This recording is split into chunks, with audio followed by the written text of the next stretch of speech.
All right. Welcome back to the live show. You know what time it is. It is your boy Genesis. It is currently 2:07 p.m. And of course, today's date is the 17th of April 2025. How are you doing this beautiful afternoon? Spring is here. Summer is about to be here. Are you getting ready? All right. With that being said, it is going on right now in the Oval Office. The President of the United States and Prime Minister of Italy are in the current meeting right now. And of course, the press corps is in there. And let's hear what they have to say.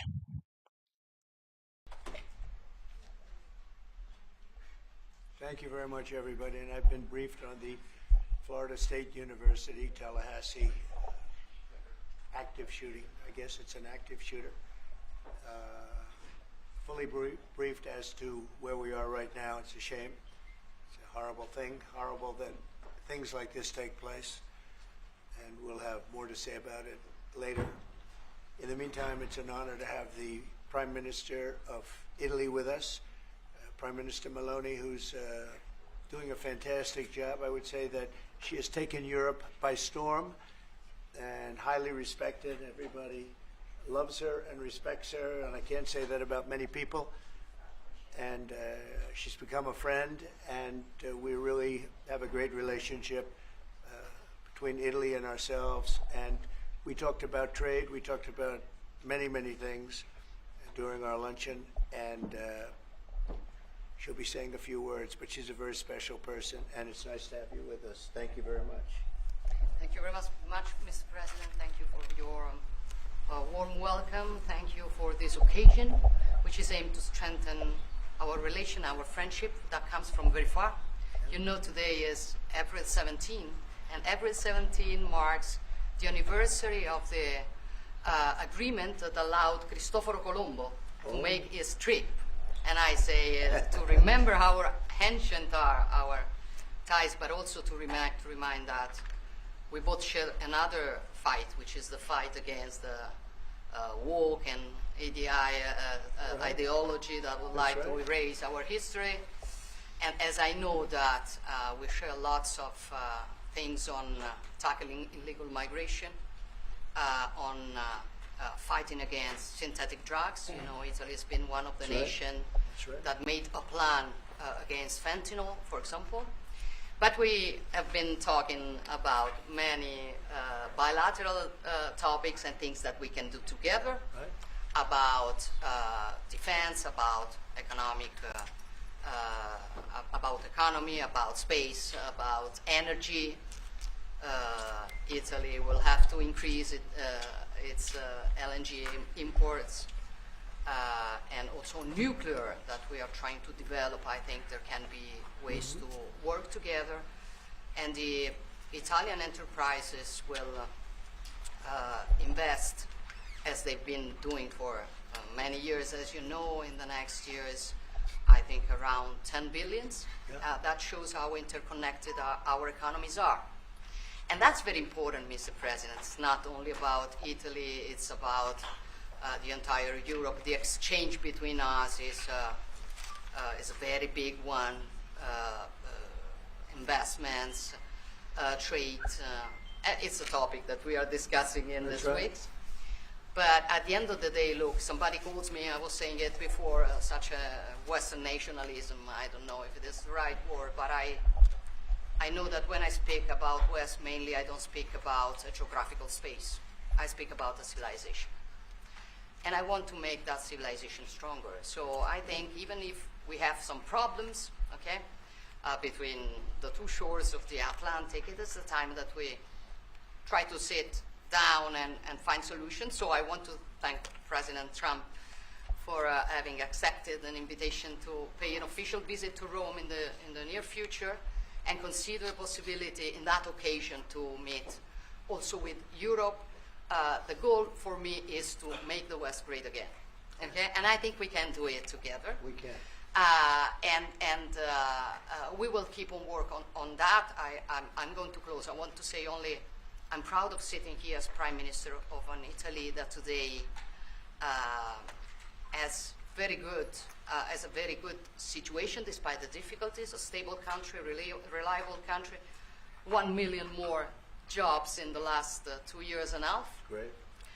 Inflation is going down, so you forgive me if I promote a bit my country, Yeah, but please. you're a businessman and you understand me. So migration flows going down 60%. So we are trying to do our best, but I think we can do it even better together. Also on Ukraine, I will close. Together we've been defending the freedom of Ukraine. Together we can build a just and lasting peace. We support your efforts, Donald.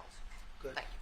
Thank you very much. And I think we're doing well in that effort, but we want to get it done, and we'll see if we can. We want to save. On average, think of it, every week 2,500 people are being killed, mostly soldiers, Russian, Ukrainian soldiers. And if we can save those lives, that would be a very good thing. And so we'll see what we can do. And I think we're getting close, but we'll let you know very soon. And you've been very helpful. I appreciate it. Thank you.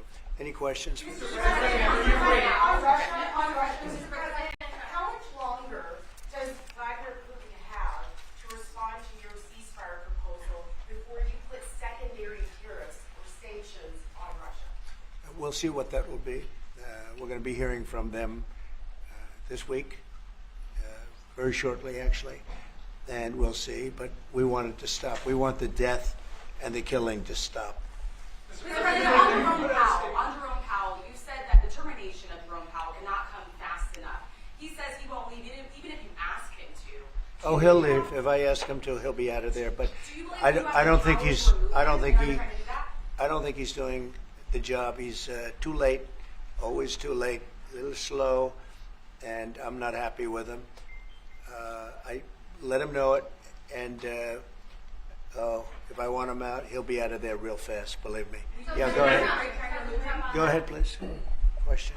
Are you trying to remove him, Mr. President? Yeah, question. Mr. President, can you hit Judge Mosberg in a case against your administration? So the Constitution does not tolerate willful disobedience of judicial order. Do you agree with that statement? Well, you're going to have to speak to the lawyers. We have great lawyers. I can tell you this, we're doing a fantastic job of getting criminals out of this country who Biden allowed into the country. Hundreds of thousands of criminals, murderers and drug dealers.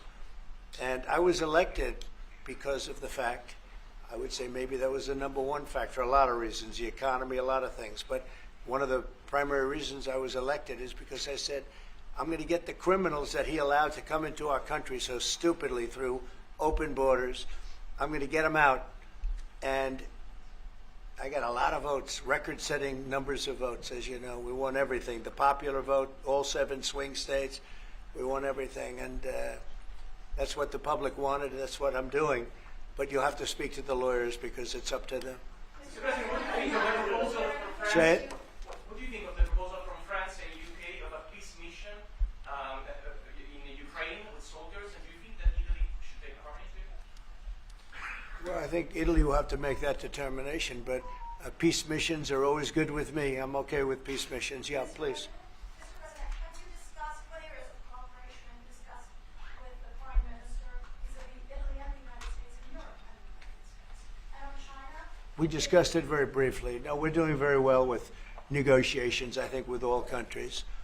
And Scott could tell you a little bit, but we are doing very well. We have a lot of countries that want to make a deal. Frankly, they want to make deals more than I do. Go ahead, Scott. Would you say something? Please? Yeah, we've got a process in place. We're working on the big 15 economies first. We had a fantastic meeting with Japan yesterday. I believe there's been calls with the EU already. And then we have South Korea coming in next week. And I believe India is also talking. That's moving very quickly. Go ahead. Ukraine's President Zelensky has said he has evidence that China is supplying weaponry or ammunition to Russia. Do you have any evidence along those lines?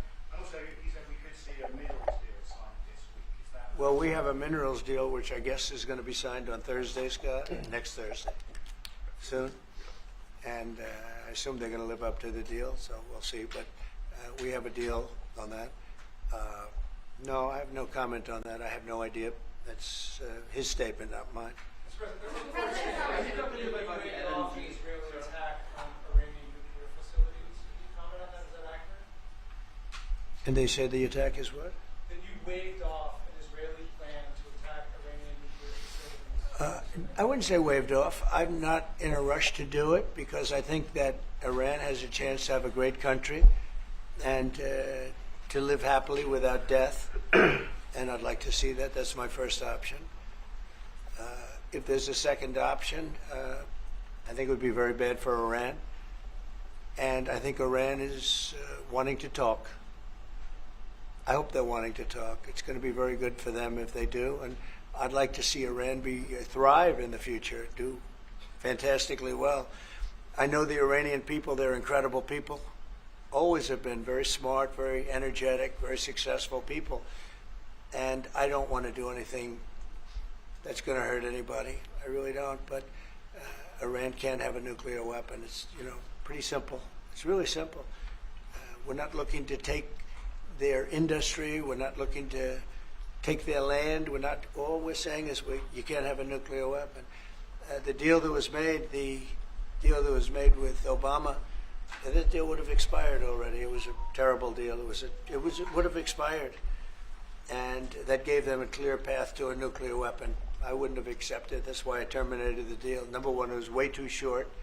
When countries are involved, you don't make short-term deals. These are countries with long lives. And I terminated that. And it was a great termination because it didn't allow us to do anything. Once it terminated, you know what the deal was. It was a terrible deal.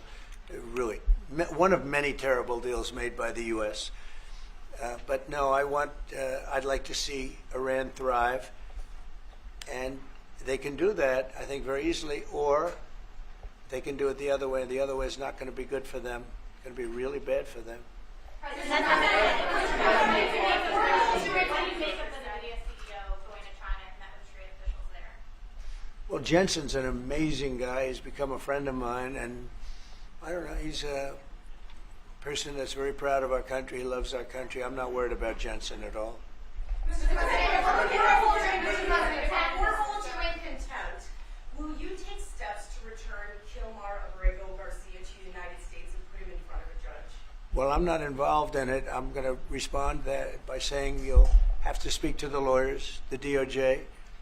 I've heard many things about him, and we'll have to find out what the truth is.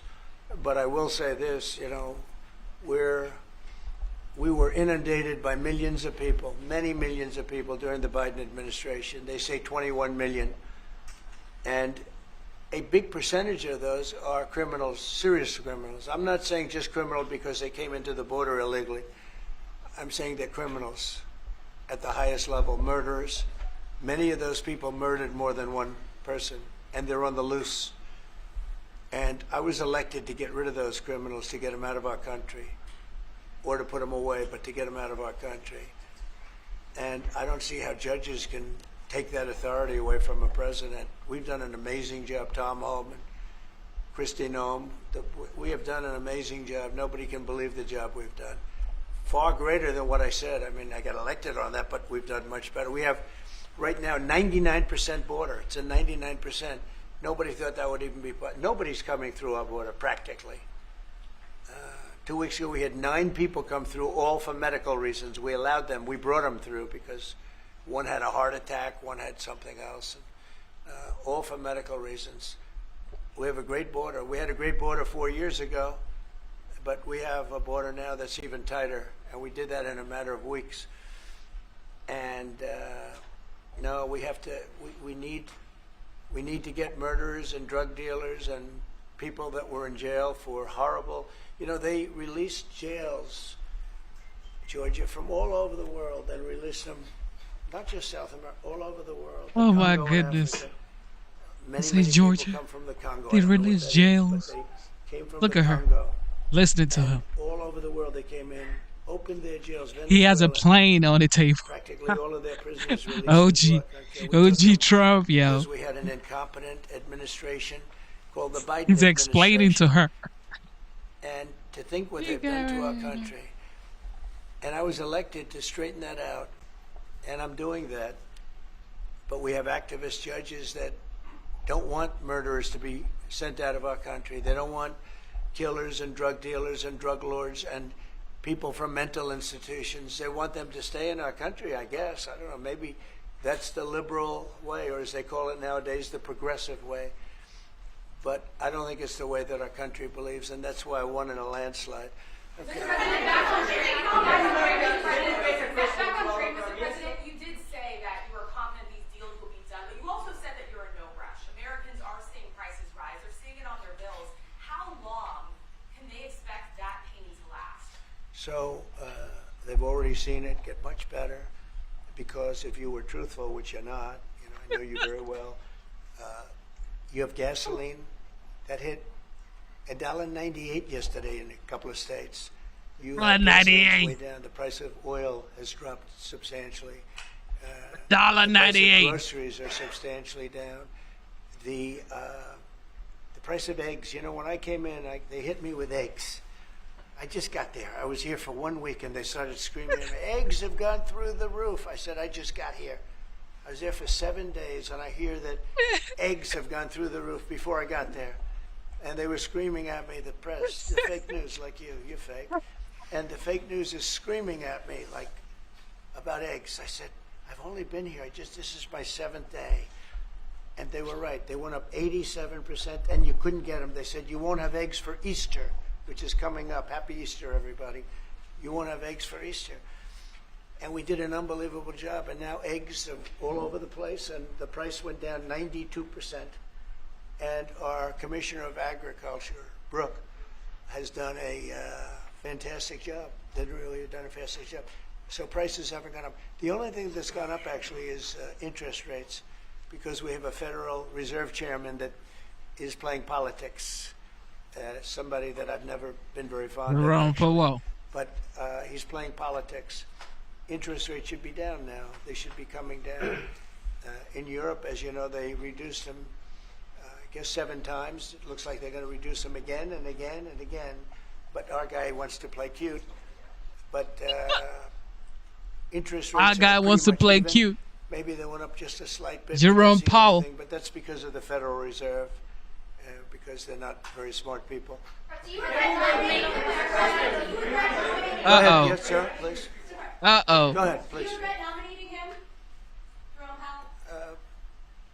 Look, in the first 4 years, we had the greatest economy in the history of our country. Stock market went up 88 points. I think he's terrible, but I can't complain because we had the most successful administration economically in the history of our country. I think we're going to do even better this time, because you will see that the numbers that we're taking in are astronomical. We're taking in tremendous amounts of money with the tariffs.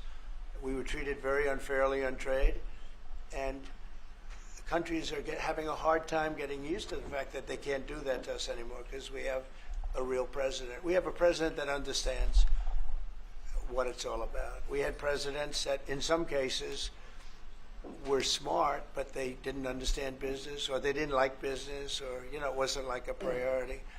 And then you had, like, the last administration, the only thing they were good at was cheating in elections. That's about all they could do. They couldn't do anything. They were useless. They were incompetent. Worst administration in the history of our Oh, my country. God. Worse than Jimmy Carter. Jimmy Carter died a happy man. Oh, You know God. why? Because he wasn't the worst president. Joe Biden was. So I think you're going to see some fantastic numbers when this all happens. It's happening now. Oh, Everybody God. wants to make a deal. And if they And there's don't some want sweet tea. to make a deal, we'll make the deal for them. Because that's what's going to happen. We'll just say, this is what it is. But we want to listen to everybody. And I think I can say for Scott and the other people that are working on it that we're listening, and we're going to be very fair to people. But, we're the one that really sets the deal, and that's what we'll be doing. Okay? Yeah, go ahead, please. Please. A question to our Prime Minister. Oh, you have a great prime minister. You're so lucky. Yes. In Italiano. Oh, yes, that's right. Okay. Italiano. Presidente Meloni, volevo sapere cosa pensava del fatto che il Presidente Trump ha considerato responsabile Zelensky della guerra in Ucraina, e poi se avete parlato delle spese militari e qual è il limite massimo a cui ha detto che può arrivare l'Italia, le percentuali delle spese militari. Non abbiamo parlato dei limiti massimi a cui può arrivare l'Italia, abbiamo parlato del fatto che l'Italia Italia sta mantenendo i suoi impegni, perché arriverà al prossimo vertice della Nato con il 2% che era già previsto, che è stato sottoscritto dai governi precedenti, perché siamo una nazione seria, ma non abbiamo parlato poi di quanto vada aumentata questa percentuale, anche se siamo ovviamente consapevoli che insomma, il tema della difesa sia un tema particolarmente importante di questo tempo. Per quello che riguarda la guerra in Ucraina, lei sa come la penso che ci sia chiaramente diciamo ci sia stata un'invasione e che l'invasore da quel punto di vista fosse Putin e la Russia, ma non è questo che diciamo oggi quello che rivela è il fatto che insieme vogliamo lavorare, stiamo lavorando per cercare di arrivare in Ucraina a una pace che possa essere giusta e duratura. Penso che questi siano gli sforzi sui quali condividiamo il nostro lavoro, abbiamo condiviso anche oggi il nostro lavoro. That sounds really good. That sounded absolutely. That was so beautiful. What the hell? What did she say, please? No, I I mean, said, it what sounded the hell great. did she say? It was beautifully presented. I But tell y'all. maybe I could hear what she said. Please, go ahead. Yeah, Go ahead. it was about asking. Guys, Hold it, hold it. Have some respect, please. Thank you. JD. No, wait. JD. Go ahead. President Prime Minister Meloni was asked what she thinks about the fact that President Trump holds Zelensky responsible for the war in Ukraine, and Prime Minister Meloni answered, "Well, actually, we have."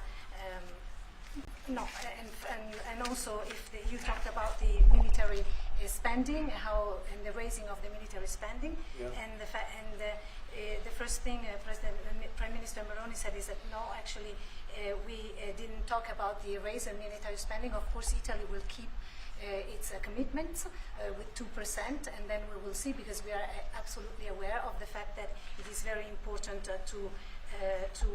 Well, I will do defense that. is very Wait, important. I will It's do very that. important. They've been asking if we decided another defensive She said, nah. about the You're not saying what I say. spendings, NATO, and I said NATO. yes, NATO, and I said that Italy is reaching the 2% as it was already decided. We didn't speak about a specific other percentage, but we are aware of the fact that defense is important for the future, and we see what also the work that we are trying to do at the European level. And I don't hold Zelensky responsible, No. but I'm not exactly thrilled with the fact that that war started. That was a war that would have never started if I were president. You'd have millions of people living right now that are dead. You'd have cities that would be open and thriving, and they'd have their beautiful turrets. Those turrets are the most beautiful in the world, but they're not with us any longer. They're smashed to smithereens, laying on the ground in a million pieces, getting hit by rockets, bombs, and bullets. And so I'm not happy with him, and I'm not happy with anybody involved. I think it's a war. I know it's a war. It didn't happen for 4 years. It was never close to happening. It was never even a thought. And I spoke to President Putin about it a lot. It was the apple of his eye, but there's no way he would have ever gone in if I were president. Now I'm trying to get him to stop because, as you know, Russia's a lot bigger. It's a bigger military force. And if you're smart, you don't go involved and get involved in wars that you can blame the man that was sitting in this seat. Biden, he didn't know what the hell was going on, but I can guarantee you that, Okay. and everybody agrees to it, if I were president, that war would have never taken place. I'm not blaming him, but what I am saying is that I wouldn't say he's done the greatest job, okay? I'm not a big fan. I really am. I'm not a big fan.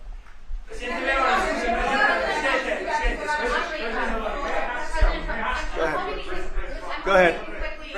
Go ahead.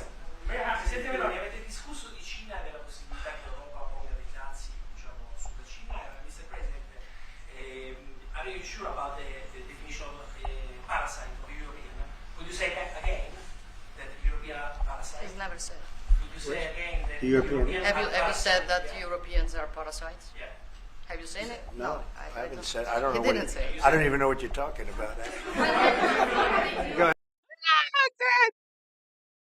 Shout out to the OG, yo. the 45th and the 47th President of the United States, President Trump. He's such an OG, yo. Please. Go ahead.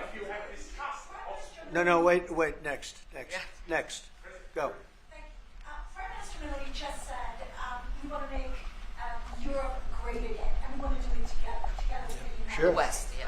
Did you, I guess that's what you said, Mr. Prime Minister, how are you going to do that? And are you looking to do it to counter China, who is really trying to gather influence against the United States with the help of this joint?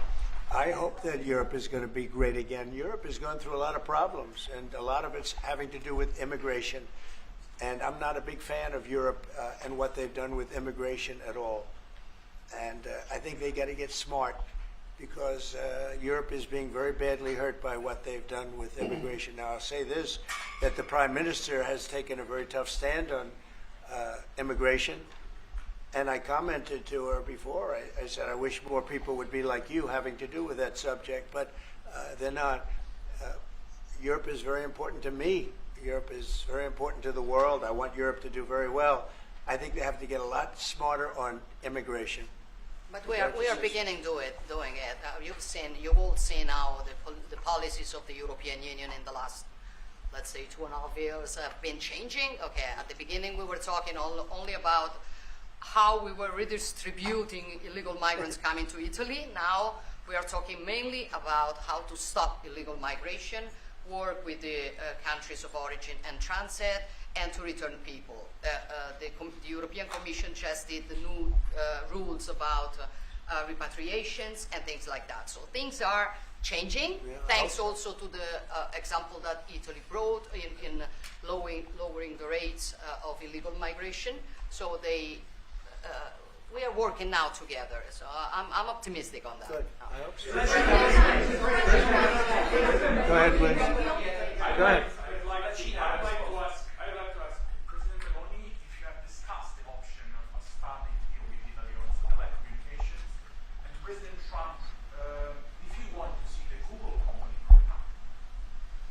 The Google what? The Google company. What about The it? Google business. If you want to see it growing up. Separate. Go ahead, please. Oh, well, we didn't discuss about Starlink. We've been discussing about defense space. We will work together also in the Mars missions. So there are big things to do together, but we didn't discuss it.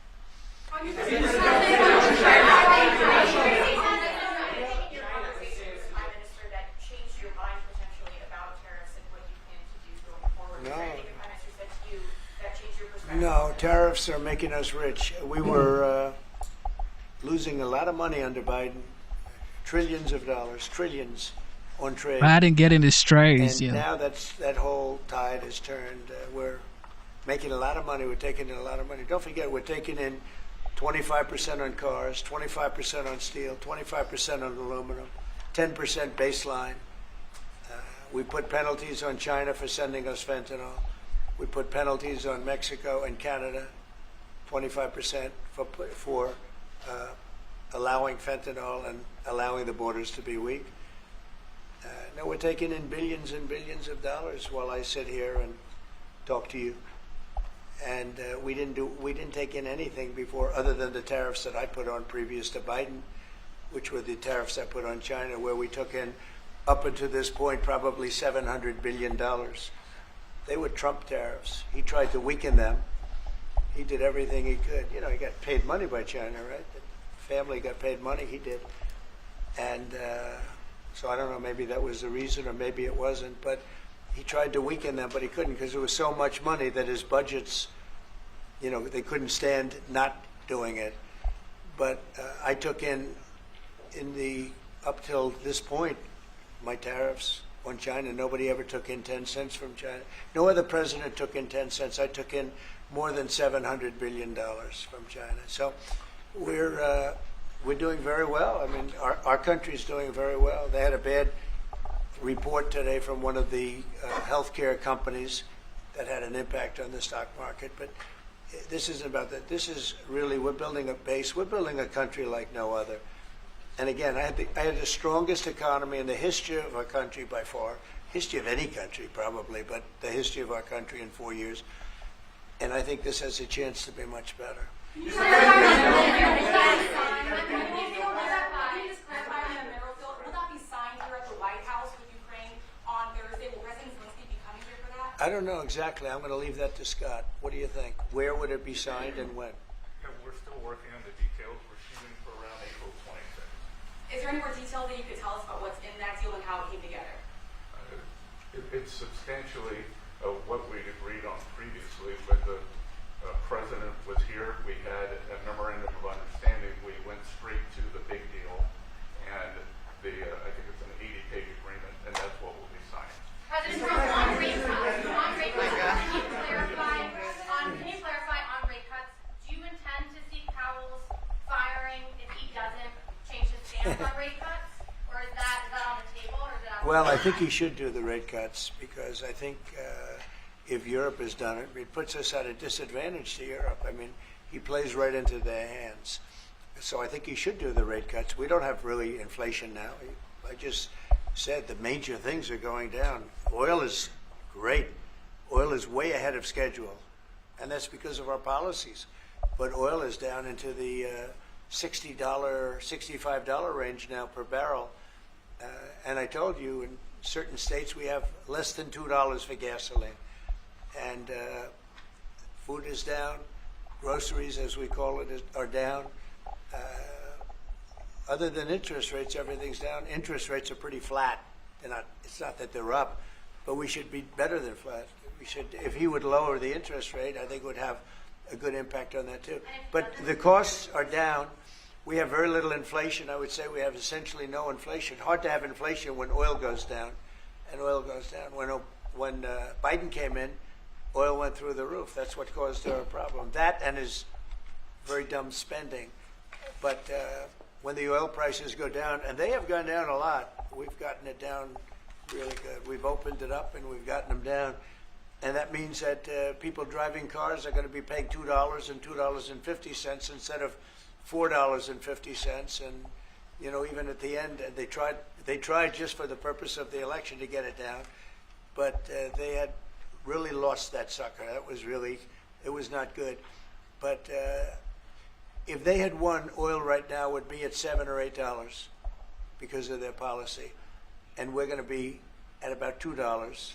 Could be even a little bit less than that, and you're starting to see it. So I don't know how you can have inflation when oil has come down quite a bit, and I would say the Fed really owes it to the American people to get interest rates down. That's the only thing he's good for, and he would have an effect on that if he lowered them. And I think at some point he will. He's going to have a lot of political pressure. You know, they are political also, and I think there's a lot of political pressure for him to lower interest rates. Okay? Yeah, go ahead. Please. Do you think that Italy can be your best ally in Europe, and also do you ever notice when you walk into step on hands? Only if the prime minister remains the prime minister can it be our best.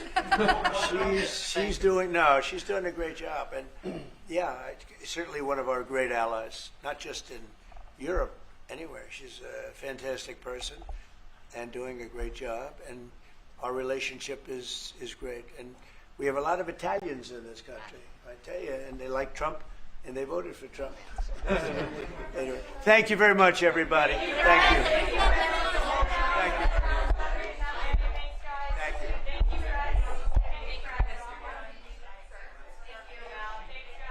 Thank you for tuning in to the live show. You know what time it is. It is your boy Genesis. Yes, you just witnessed the OG. Okay. All right now. You just saw the OG, the 45th, now the 47th, have a conversation with the Prime Minister of Italy. Listen to this. Like, I want you to see what happened right here when he said, well, it's time for questions.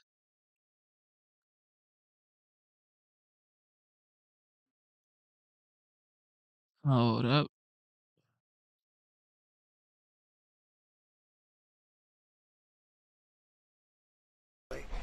and we'll see. But we wanted to stop. And so we'll see what we can do. And I think we're getting close, but we'll let you know very soon. And you've been very helpful. I appreciate it. Thank you. Any questions? Take a look at her expression. This is the Prime Minister of Italy. Take a look at her expression when Trump said, any question.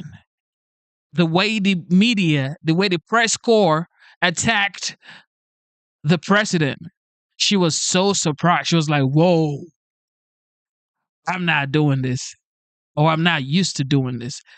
Take a look at her expression. Think of it, every week 2,500 people are being killed, mostly soldiers, Russian, Ukrainian soldiers.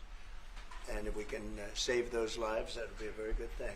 And so we'll see what we can do. And I think we're getting close, but we'll let you know very soon. And you've been very helpful. I appreciate it. Thank you. Any questions? You see that? She's like, whoa. Because Trump is playing at the highest level. This is the highest level in the world. Okay, so you have to come with your A game. He's used to it. It's like another day, another day at work. All right, with that being said, we are going to see what CNN is talking about concerning the Feds and if the interest rate is going to be slashed, because a lot of people are slashing their interest rate now. A lot of countries in Europe are slashing interest rate. So hopefully Jerome Powell slash interest rate. Hopefully he does. Bill, let's show everybody the numbers there. The Federal Reserve Chairman Jerome Powell spoke today and seemed to precipitate what we're seeing on the street. Explain. Yeah, I think markets are reacting, one, to reality on some level, which is that nothing's really changed over the course of the two rather calm market days that we've seen. There is still the largest tariffs in more than a century. There's still an ongoing trade war with China, and everybody's waiting for some development on negotiations on bilateral deals or the potential for them. What changed was mostly the Fed chair coming out and making very clear this point. Take a listen.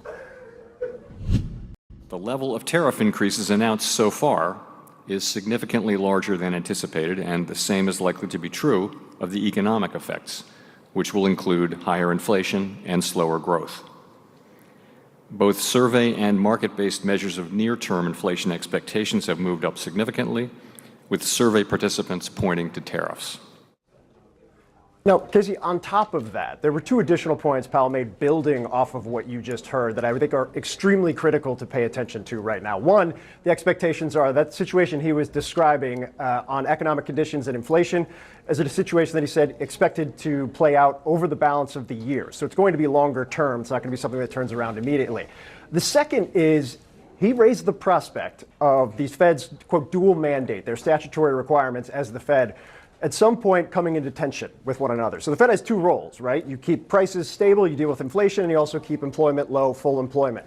When those two things run into one another, what he's saying, to translate, is the potential for stagflation, something we haven't seen in a real tangible way since the 1970s. It is the worst nightmare for a Fed chair because what they can do with rates, what they can do with QE, handles one of those issues. When they're running into one another, which isn't supposed to happen, they're out of tools. You're kind of like a soccer goalie that has to pick on a penalty kick which way you're going to dive and just hope you pick the right direction. That is a pretty stark warning, and I think that, more than anything else, is what markets are paying attention to. Yeah, for sure. And of course, the Fed chairman is so measured in the way that he speaks. It makes the weight of a statement like this all that much heavier. Obviously, we have other public figures who are not so restrained and careful with the words that they choose. He does not share that characteristic. Phil Mattingly, always grateful to have you start the show. Thanks very much. All right, our panel is here. CNN legal analyst Elliot Williams, CNN political director and our Washington bureau chief David Chalian, CNN political commentator, former Biden White House communications director Kate Bedingfield is here, and CNN senior political commentator Scott Jennings back again. Thank you all for being here. Really appreciate it. David Chalian, let me start with you, big picture on this economic situation. Obviously, there are a number of battles that the White House seems eager to fight with Democrats. We're going to get to some of that later on in the show. But what is going on in the economy represents a really fundamental risk for President Trump, for Republicans. And there has been no small amount of chatter of them saying, well, we'll do this with the tariffs. It'll cause the Federal Reserve to lower interest rates to the floor. Businesses will explode and the economy will take off. The Fed chair today seems to be saying, yeah, no, sorry. I mean, to hear the Fed chairman just say so clearly that this policy is likely to lead to higher inflation and slower growth. It's like at the core, the two things that Donald Trump promised Americans on the campaign trail last year would be prices would come down and there would be robust economic growth. And the Fed chair today is in direct contradiction with that if he turns out right. I mean, that's his prediction of what these policies will be. If that is right, I think that poses a political problem, as you note, yes, for Donald Trump, but really far more immediate in the 26 midterms is for his party up on Capitol Hill. Yeah, well, and it also presents a problem for a lot of Americans, Scott Jennings. I mean, again, the Fed chair, Jerome Powell, picks his words very carefully. He also has, there has been no small amount of tension between him and President Trump. I would just point to this Wall Street Journal headline from November 7th, 2024. You may recall that's about the time that Donald Trump won the election, when Powell says that he won't step down if he's asked to by Trump. I don't imagine that the president is very happy about what the Fed chairman had to say today. Do you see a brewing standoff?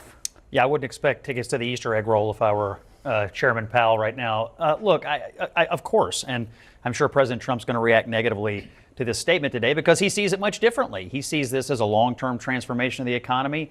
He sees a number of investment announcements that have happened that disprove all the apocalyptic doom and gloom. And he has already said he's willing to accept some short-term pain.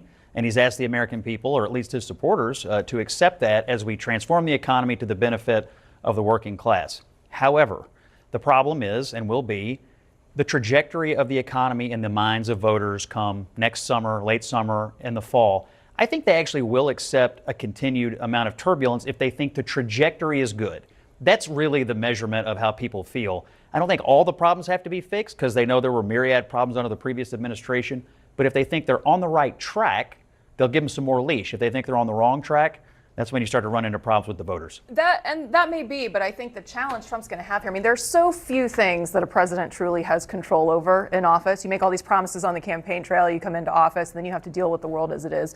The thing that is so interesting about this is that the chaotic implementation of these tariffs is a huge piece of what's driving the uncertainty in the market and the challenges here. And so it may be true traditionally that if people feel like the economy is moving in the right direction, they're willing to give the president leeway.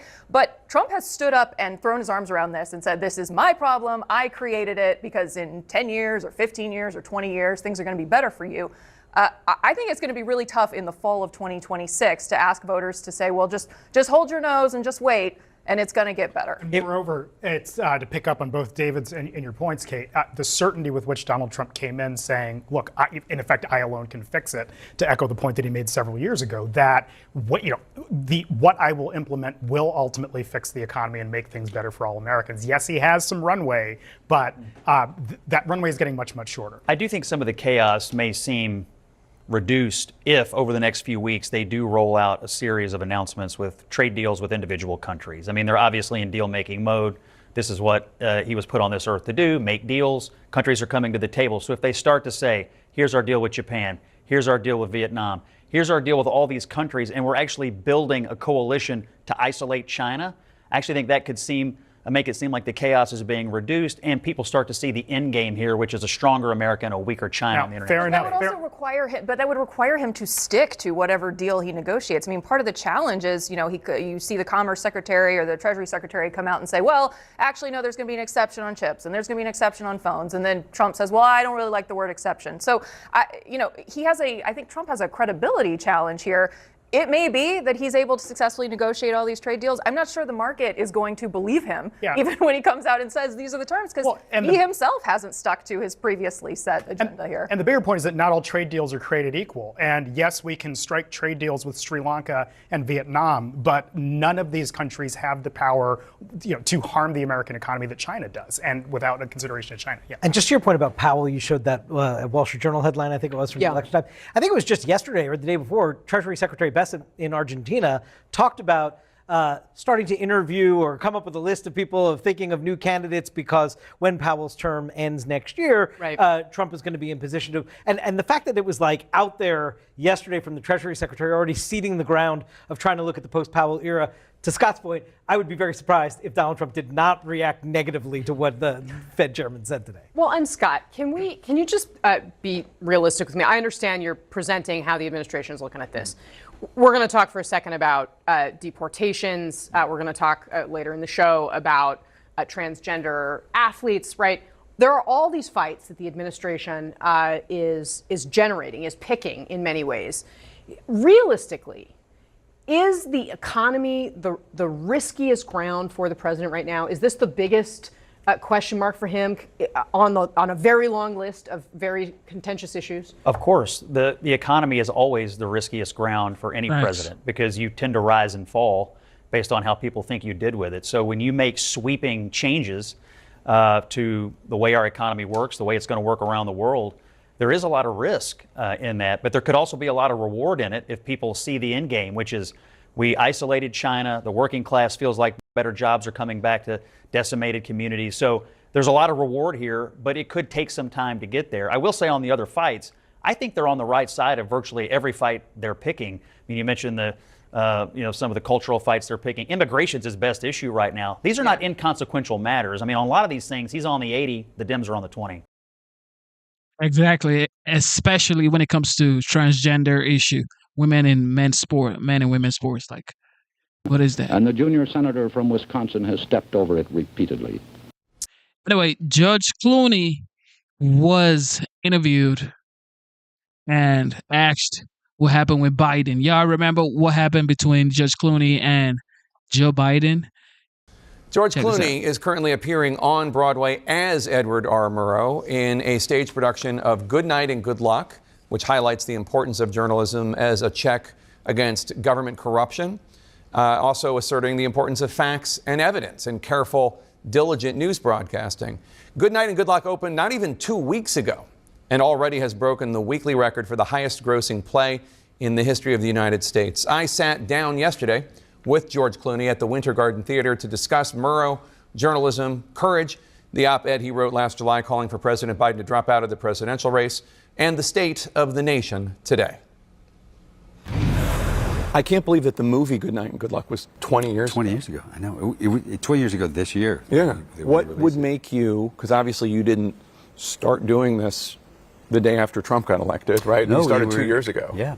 What would make you want to rewrite that and turn it into a Broadway show? Well, I can make the argument that this storyline and what we are dealing with hasn't really ever gotten out of the news. You know, starting with Jefferson and Adams, I think we've been having these arguments about how we inform ourselves and holding truth to power.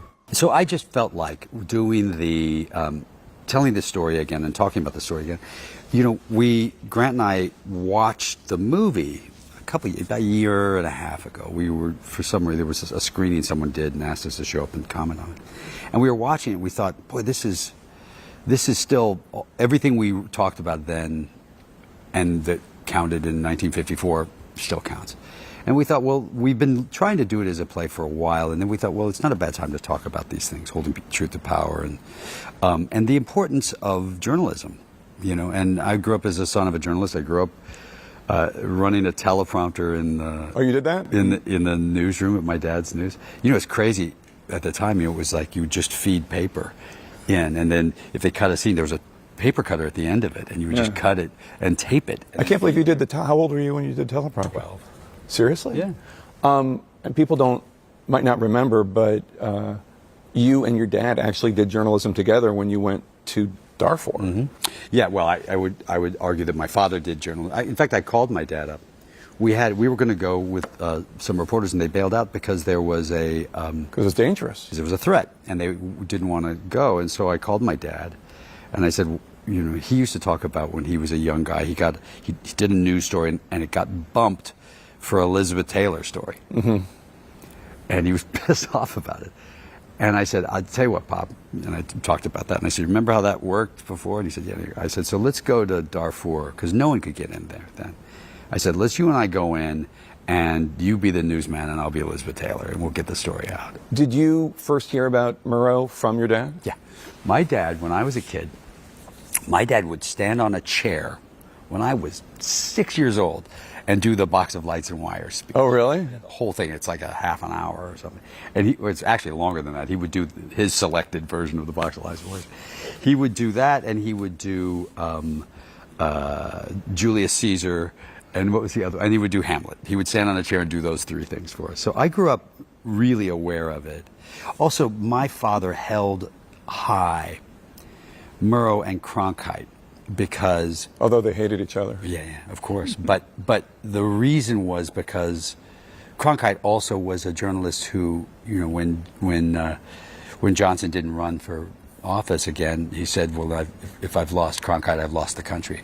He was another of those sort of most trusted men in America. Yeah. And my father was a great and good friend with. We all became really good friends with Walter late in life, So you have a lot of acting and directing and producing awards, but in the playbill here, all it says is that your last time in an Equity Theater was in June 1986, a play called Vicious at Steppenwolf. He has never appeared on Broadway, so buckle up. That's it. I think that's a pretty fair assessment of my theater credentials. Were you especially nervous? Sure. Look, this is, it's a funny thing, because I do speaking gigs for our foundation to raise money. I'm in front of much bigger crowds of this all the time for an hour at a time and speaking, but it's sort of off the cuff and you have to kind of be entertaining a little bit. This is a very different thing. There is every single show, we have a group of people, a lot of times it's young kids, who know these speeches by heart. Really? Oh, yeah. And journalism students who come in, and if you screw it up, they let you know. They really, I had a kid come over and he goes, he didn't say that. He said this. And I go, I know I messed it up. And it's hard to ad lib, Murrow. So there's people really hold that, I don't know, they hold those speeches to their heart. It's an interesting thing. You can feel the audience kind of lean forward when you hear certain things. It doesn't matter what political bend you are on. When you hear things like, we must not confuse dissent with disloyalty. Yeah. We must remember always that accusation is not proof and that conviction depends upon evidence and due process of law. And we will not walk in fear one of another and won't be driven by fear into an age of unreason. I think those are extraordinarily powerful words for who we are at our best. Even now, I have some knuckleheads, saying, well, he thinks he's a journalist. I don't. I have never claimed to be a journalist. And I just go, we have a montage at the end. I say, you should come see it. You're in it. We use your words. We don't change it. We don't tell people what to think. Yeah. It's not taken out of context. We just say, here it is. You guys can decide what you want with it. I think that's a proper way of doing it. The montage is interesting. I'm in it, saying something about a chilling effort or something like that, but it's decades of news. Mm-hmm. Sometimes it's people just commenting. Sometimes it's obvious lies being told to the American people. There's the Dominion software stuff. Mm-hmm. There is people maintaining that Joe Biden is fit as a fiddle. I mean, there's a lot of stuff. You guys must have taken care in what you picked so as to try to not be anything other than this is everything. What Grant and I thought when we were putting that together was, that frog in the water and you turn up the heat. Yeah. So when you first start and you see Lucille Ball, it is funny. And people do laugh in the audience when they see her. And they should, because it's innocent and sweet. And then as the history of our watching television goes, and we were watching it happen, and you see all the, Kennedy's assassination and man landing on the moon, and you see sort of these amazing moments. And you see goofy things too. But then there's this moment it turns. So the O.J. Chase and Jerry Springer, and people are laughing, and I always look at them when they laugh, because now you're laughing at they're laughing at people's expense. They're laughing at cruelty.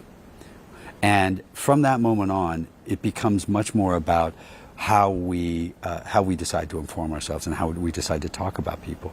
I think you could, and it relates all the way to this point we're at right now, which is it's not just about trying to fix questionable problems, but it's also about being cruel. The cruelty is the point. I think the idea is if you make it cruel enough, people won't want to come to the country or any of those things. And we may be very effective in that tool. So I thought that the montage in a way was us slowly understanding how we all participated in letting this idea of the Wild Wild West, What's also interesting about it is that one of the themes of the show is the pressure that Bill Paley, the chairman of CBS, was under, and he supports Murrow up until he wins against McCarthy, and then Paley pulls the plug and lets him go. And those same pressures are going on right now, except we see big corporations, bigger than just CBS, writing checks. That's an interesting thing. I had conversations. We've had CBS reporters here who are grateful for the play, and certainly, as you understand, because you're as a reporter and as a newsman, you see it. There are much higher paid people trying to protect their jobs, trying to protect their business, and I understand it. And Paley had to do all those things as well. And there is a balance. Patty Chayefsky wrote about it with the balance between commerce and news. It's always been there, and it's been a big issue. The questions I had for the CBS guys, because they're really facing it right now, was if it's a payment, that's one thing. That's billionaires paying billionaires, and who cares? Yeah. The question is, do you apologize? Because I don't think you can be 60 Minutes or, I don't think a news organization can apologize for doing their job. I don't think you can do that. And so, and thus far they haven't, and hopefully they won't, One of the things that Good Night and Good Luck re-establishes is, however much Murrow is deified in our culture, and especially by journalists, his story is actually a tragic one. Oh yeah, he loses. He loses. I mean, he wins against McCarthy, or McCarthy loses, at least, and Murrow's part of that, but he loses his show. Yeah. By 1961, he's working for the United States Information Agency, and by 1965, he's dead. That's right. And McCarthy was dead even sooner, from drinking. From drinking. Yeah. Look, nobody really wins in this one, except this, and we're here doing this play because there was a standard set by a journalist who said, "I'm not going to cave, and it will cost us our jobs." And he's not a dummy. He knew what he was up against, and look. I respond, and most of the people I know respond to actual courage. And that's actual courage. This is a guy that was the first person into, I think it was Auschwitz, but one of the camps, broadcaster there. He broadcast from the tops of buildings during the London Blitz. Brave man. Yeah. Great writer. And honestly, to see him say, we're gonna go, and word for word, he said, we're gonna go with the show because the terror is right here in this room. Yeah. And that's a courage that I certainly, am attracted to and watching. You yourself did something that a lot of people would call brave when you wrote your op-ed. Well, I don't know if it was brave. It was a civic duty, because I found that people on my side of the street, I'm a Democrat. I was a Democrat in Kentucky, so I get it. When I saw people on my side of the street not telling the truth, I thought that was time to... Are people still mad at you for that? Some people, sure.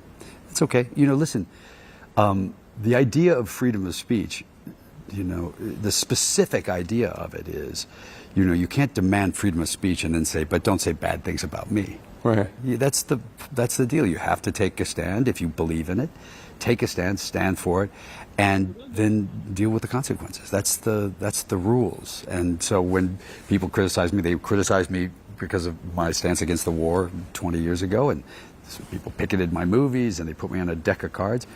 And and that's I have to take that. That's fair. I'm okay with that. I'm okay with criticism for my, for where I stand. I defend their right to criticize me as much as I defend my right to criticize them.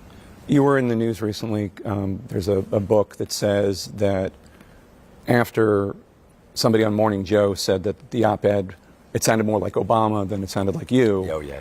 That this report said that you called up a producer at MSNBC and yelled at the producer. Right. Is that accurate? That never happened. Now, it's an interesting thing.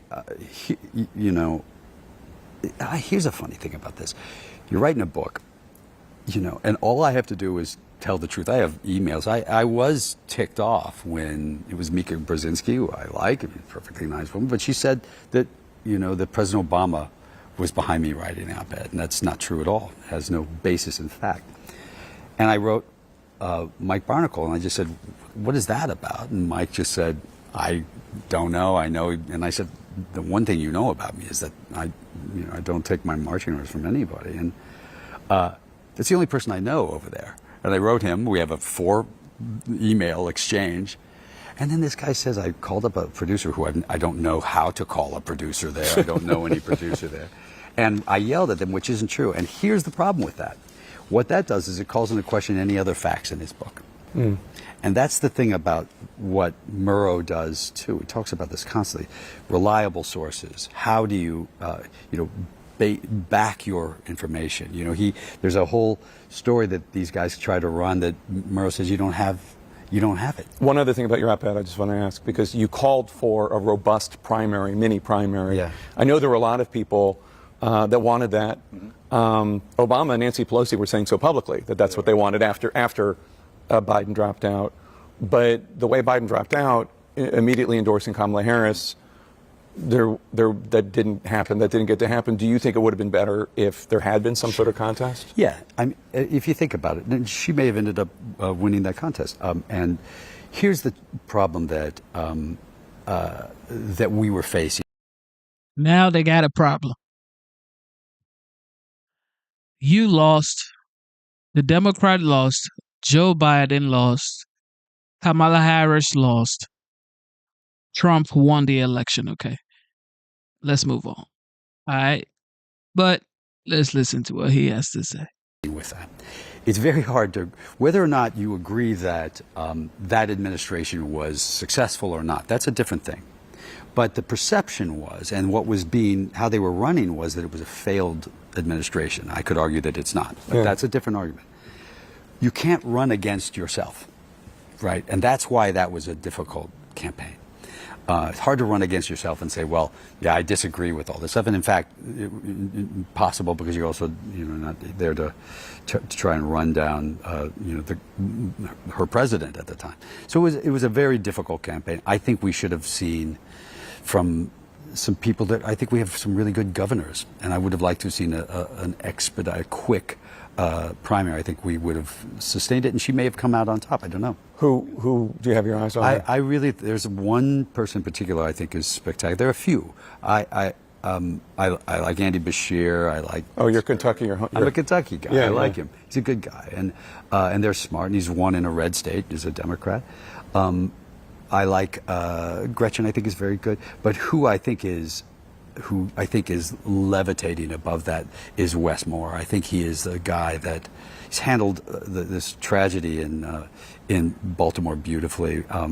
He's 2 tours of duty in Afghanistan, active duty. He speaks sort of beautifully. He's smart. He ran a hedge fund. He ran the Robin Hood Foundation. He's a proper leader. And Democrats, the thing is, we say Democrats fall in love and Republicans fall in line. Although I think Republicans have fallen in love a little bit. I like him a lot. I think he could be someone we could all join in behind. We have to find somebody rather soon, because we need to redo. Look, the other side, the side that I'm, that I don't support, won, and they are, running through government and doing their thing. So it's our job now to put together a proper team to stand up, because we're right now polling very poorly, and the show it's not heavy-handed on the Trump. We don't mention his name. Yeah, there are no like whatever parallels there might be, whatever echoes or rhyming there might be, that's for the viewer to come up with on their Well, own. there's an interesting thing, these aren't just, when it came out as a movie, it was about, it was holding truth to power in the sense that at that moment, the executive branch and the legislative branch and the judicial branch were not holding the administration to power in 2003 about going to war in Iraq. Yeah. They weren't.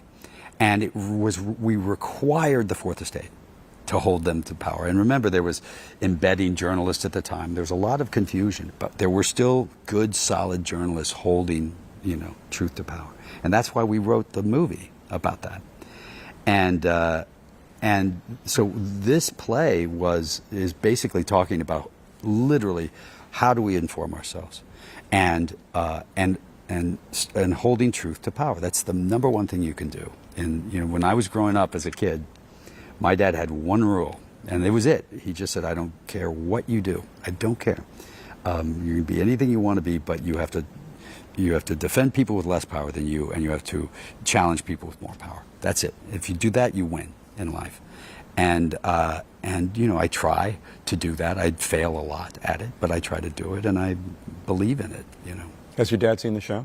No, he's coming next week or the week after. I'm excited for him to see it because originally, when Grant and I first wrote it, it was a real tribute to my dad. So I'm excited for him to be here to see it.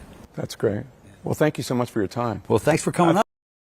Okay, so that was partially a promo for his play. And also he spoke about the Democratic Party or the Democrat Party and what they have to do. He's a big donor when it comes to helping the Democrat Party. So of course he has a say.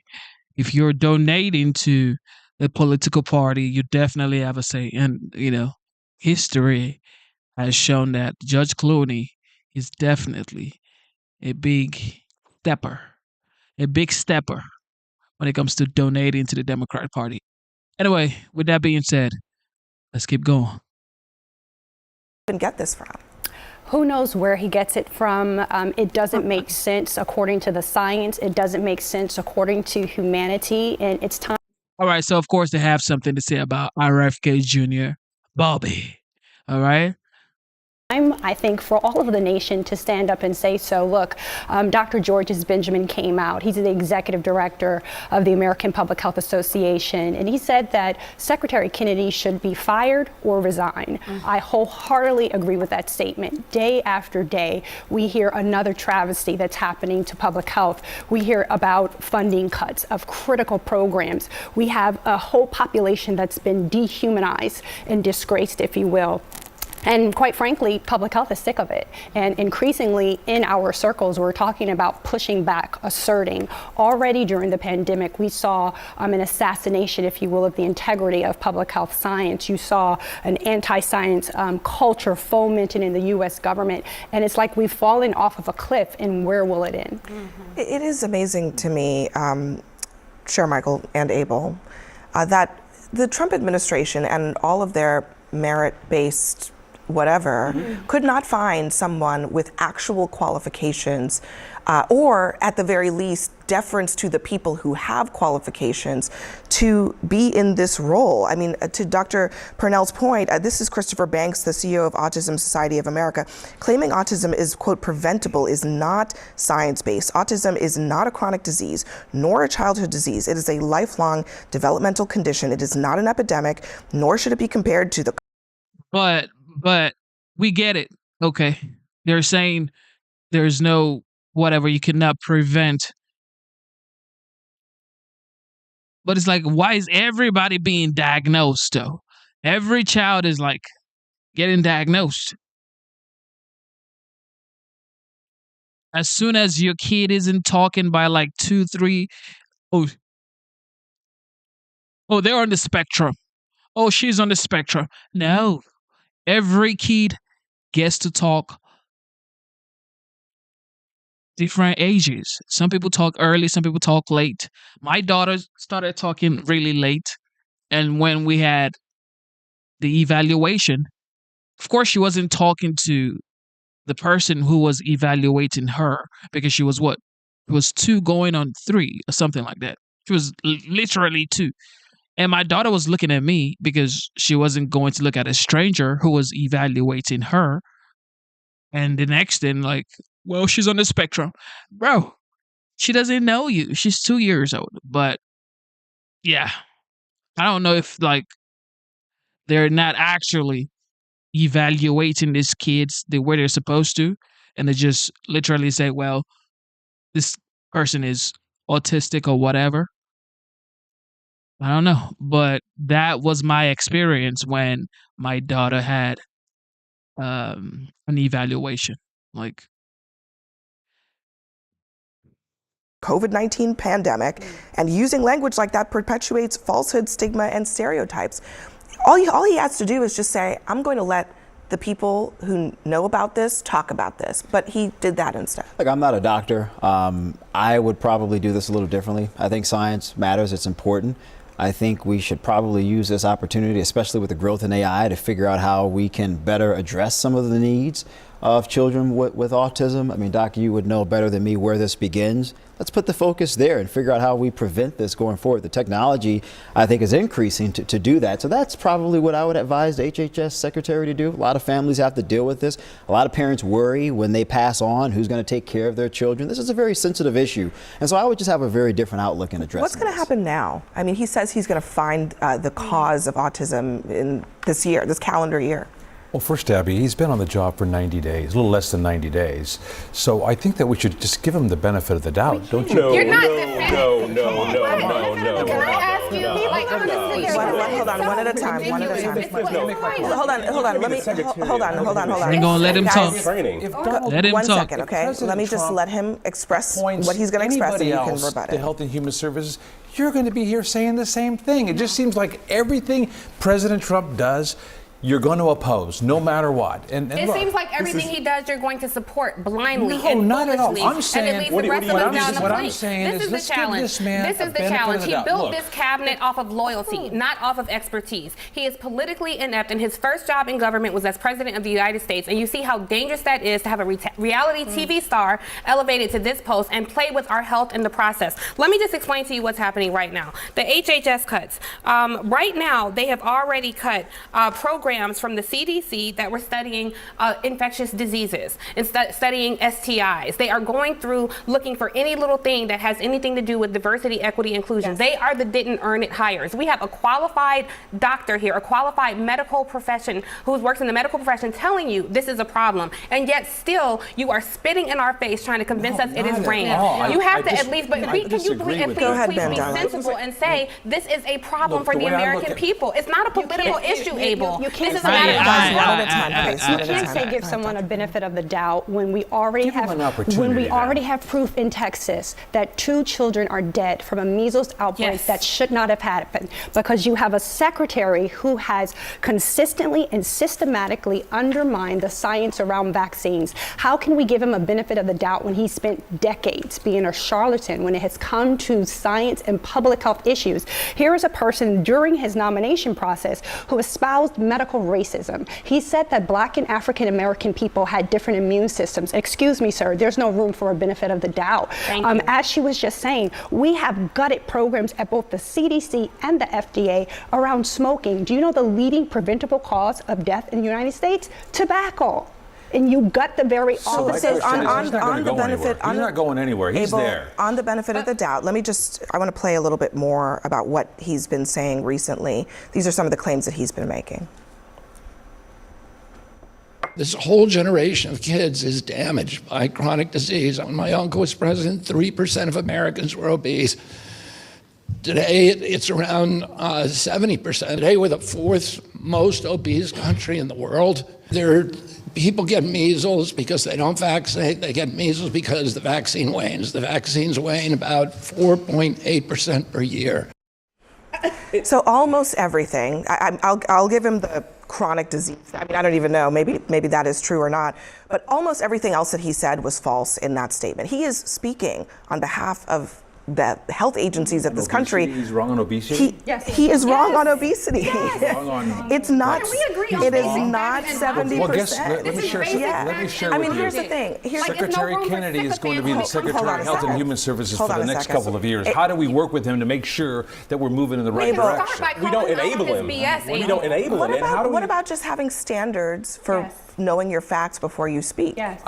Abby, I agree. Abby, I agree. Let me. No, hold on. What about that? I agree with that, Abby. I mean, look, I started following Secretary Kennedy about 2-3 years ago. I didn't even know who I had heard of him, but I started following him on his Make America Healthy Again, on food, on the way the federal government says you can eat this, on the food guide and everything. And I started watching and listening, and he makes a lot of valid points. I just pointed out. So in my mind, Hold on, guys. a lot of valid points. We cannot. Follow the money. We cannot all speak at the same. We really cannot all speak at the same time. I'm sorry to say, but we have to do it one at a time. Okay. Let me just one quick point, and Mandela, you have to get in.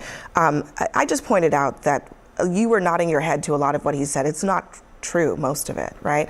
Knowing that, I mean, shouldn't that give you pause when he tells you things that might sound true, but really aren't true because he's playing to your desire to believe certain information that confirms your priors? I'm relating it, Abby, to the health side of food and diet. Which is very important. I was nodding, and I kind of disagreed with him, and now I agree with him. Yeah, but we are eating junk today. I get it. We're eating junk, but the connection that he makes between those things and health outcomes are not always accurate. Mandela. Well, I was going to say, how do we expect to find a cure these root cause of autism if we're cutting $40 billion from HHS anyway? How do we plan to stop and mitigate any of the health crises that we face if we're going to be cutting $40 billion from the agency? It is irresponsible, and all we're going to be left with is WebMD, and that's effectively what we have right now. At the same time that all of this is happening, a top NIH nutrition researcher studying ultra-processed foods departs, citing censorship under Kennedy. This is somebody who is working on the very issue that you say is super. He's gone. I mean, I think that, he is gone. He says that specifically, I experienced censorship in the reporting of our research because of agency concerns that it did not appear to fully support preconceived narratives of my agency's leadership about ultra-processed food addiction. That doesn't deserve a benefit of the doubt. Right. Right there. I think at the core of the idea of Make America Healthy Again, I think is a noble mission, dieting better, eating better food standards. I think those are good things, but I do believe you really have to listen to people who are sort of experts on these things. I don't disagree with Kennedy's sort of prognosis that, hey, Americans aren't as healthy, cancer rates are increasing with younger people, but you need the experts to sort of help inform what the best decisions are to address those issues.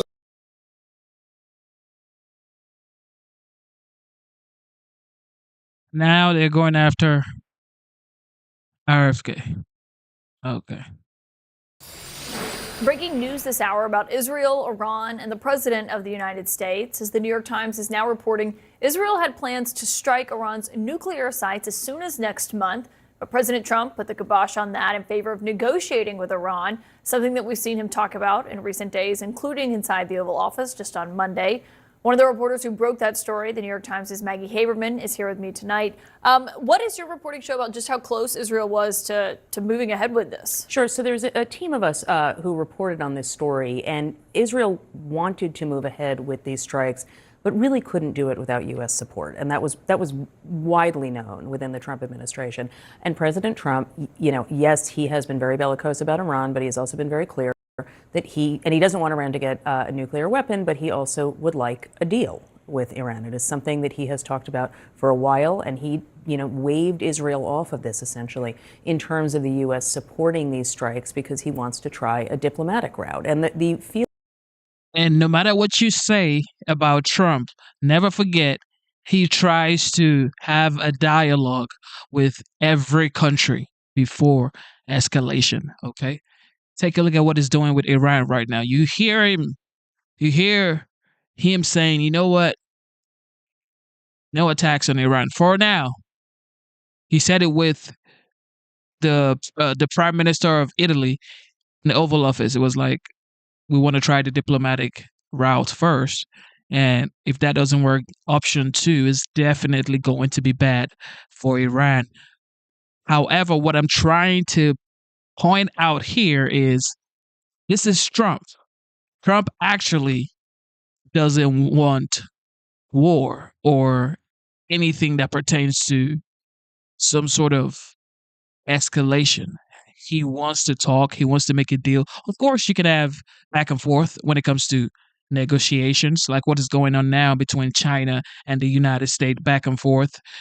Tariff 145%. Some people say it might even go up to 190%. But it's just the back and forth when it comes to negotiation. This isn't war. This is just trade negotiations. So, with that being said, there is a breaking news. There's been a shootout in a university in Florida. Check this out. A new hour with this Fox News alert, a live scene in Florida right now. We are monitoring reports of an active shooter situation at a Florida State University. That is right there in Tallahassee, where you're looking live. A Florida law enforcement person is telling us right now that a person is in custody, but no specifics on whether or not that person is the shooter. So we are waiting on a lot more information on a developing scene down there in Tallahassee. Hello and welcome, everyone. I'm Sandra Smith in New York. And Bill, great to have you back today. Great to be with you. Wish we were here on better circumstances with this breaking news right now. I'm Bill Malugin. John Roberts has the day off. This is America Reports. So here's what we know so far. The university first sent out a report of a shooter at 12:02 p.m. Eastern time, just after noon. The shooting was first reported at the student union on campus. Students were told to continue sheltering in place as of 12:39 p.m. And of course, as you monitor social media, you see a lot of the videos that are being posted by students in and around the union there. FSU police, Tallahassee Fire, and Tallahassee police are still responding right now at that scene. FSU police are confirming that they are responding to what they are describing as an active scene. Let's get the update now from our senior correspondent with brand new details. Steve Harrigan joins us out of our Southeast Bureau. What do we know, Steve? Sandra, all this happened just after noon near the Student Union in Tallahassee, Florida State University. You can see from the pictures already a very heavy law enforcement presence at the scene, as well as firefighters. A hospital in Tallahassee has said they have been receiving patients from the incident at FSU. Local media is reporting 4 people have been injured from the shooting. That has not been confirmed as yet. The scene seems stable at this point. Police say they have taken 1 person into custody. A shooting, as many as at least 4 injured. Hospital receiving patients from this shooting. Sandra, back to you. Those are the details right now. Steve, we'll check back in with you shortly. Thank you. Bill. Thank you. And we want to bring in now our Fox News contributor and former D.C. homicide detective, Ted Williams. Ted, thanks for scrambling to get on for us here as we track this breaking news. Give us your initial thoughts to what you're seeing with these live images here. One of our colleagues, Nate Foy, tells us that he has 2 cousins who are students at FSU, both of them apparently in lockdown right now, one in the gym, one in a lecture hall. Obviously, with these breaking news situations, waiting for details to come in, but there are reports of injuries. Give us your thoughts on what you're seeing.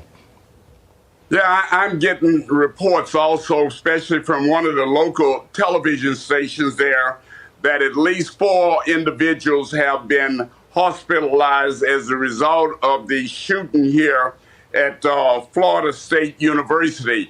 They're in a lockdown mode. I understand that schools in that area, high schools and elementary schools, are also in a lockdown area. Law enforcement itself is trying to establish and determine what they have. Do they have actually just one shooter, or are there other shooters? Has the shooter been neutralized? What kind of an arrest has been made? Again, there is confusion on the scene, but law enforcement is certainly there to try to control what is going on there at Florida State University this afternoon. Ted, we want to deal with what we know so far, and this is a direct statement from the Tallahassee Memorial Healthcare representative. They are taking, and obviously any victims from this. TMH is actively receiving and caring for patients related to an incident that has occurred at FSU at this time. Details are still unfolding, and we do not have specific information to share. However, we want to assure the community that our teams are fully mobilized organized and prepared to provide the highest level of care and support to all those affected. As you can see, screen left, that's a live shot where emergency vehicles are still arriving on the scene there. One of our colleagues even sending us, it's a visual. It's an app that actually shows the number of first responders on the scene. It is a lot right now, Ted. Obviously, they got a lot of phone calls when this happened.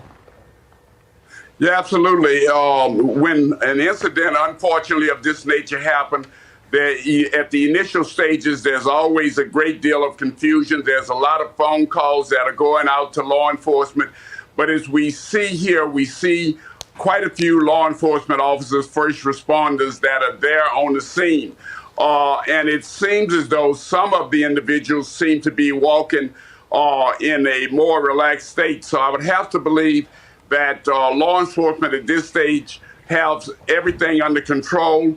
They are trying just to determine what is going on, and I'm sure that they want the students to continue to be in a lockdown state until they can determine just what is taking place completely there at Florida State University. It is my understanding, guys, that this took place and was centered around the Student Union building.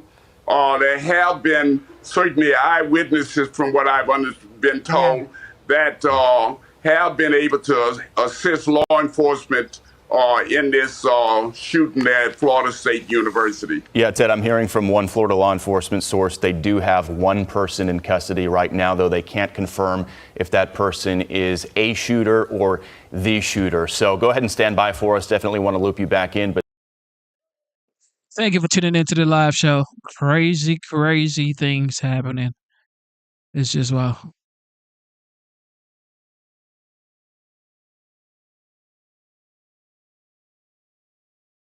Suspect has been taken into custody after a reported shooting incident at Florida State University. CNN's Ryan Young is following these developments for us. Ryan, what more are we learning about the situation there at this moment? Yeah, guys, we continue to work our sources here to try to figure out exactly what's going on. I can tell you around 12 o'clock, an alert went out from Florida State University telling students to shelter in place, that they had reports of an active shooter near the student union. And just in the last 2 minutes or so, we got an update from the Tallahassee Memorial Healthcare that says they are receiving patients from that shooting scene as well. We believe 4 patients have been sent that way so far. I've also been told by a law enforcement source that I've talked to that the shooter has also been taken into custody. We're trying to figure out exactly the extent of injuries and what's going on. There is a massive police presence on that campus right now. Of course, Florida State, one of the largest universities in the state of Florida. The area that you see there is normally bustling with students. If you look at social media, you see dozens of students running. There have been reports of several shots being heard. We know the sheriff's department, the local police department, and the FBI all responding to that area to see exactly what's going on. We have not been told of what the disturbance and how it started just yet. We're hoping for more updates from officials. You do see the ambulances there and the first responders who've decided to go there. I've actually talked to an officer on scene. They were trying to get students from that student union area to safety. Once again, we're told 1 suspect in custody and at least 4 others who have been taken to the hospital. So we're trying to figure out the extent of these injuries, but you see the live pictures right there, the massive amount of police presence at one of Florida's largest universities. And of course, there's a lot of focus on exactly what happened in that student union area. As a person who attended that university, I can tell you that's usually the most active part of that campus. It's really the hub of that university. So many students, especially around that noon time, will be in that area going to lunch or between classes as they hang out throughout the day. So you can understand the amount of pressure that's on law enforcement to figure out if there's any other people who are involved in this. We do know, again, 4 injuries, been taken to the hospital, active shooter in custody. Boris and Erica, we're still trying to develop all our resources to figure out exactly what's going on at this point. Yeah, absolutely. We also want to bring in with us CNN law enforcement analyst Jonathan Wackrow, who's with us. So, as Ryan was just laying out for us there, and we see in these pictures this heavy police presence. We know of at least 4 people, according to Ryan's reporting, who have been brought in for medical attention. A suspect is in custody. That being said, there is this shelter-in-place order. We know a number of people are sheltering in place just from our own reporting as well. How long will it be? What will it take? I guess, what is that checklist to know that there is no longer a threat on campus?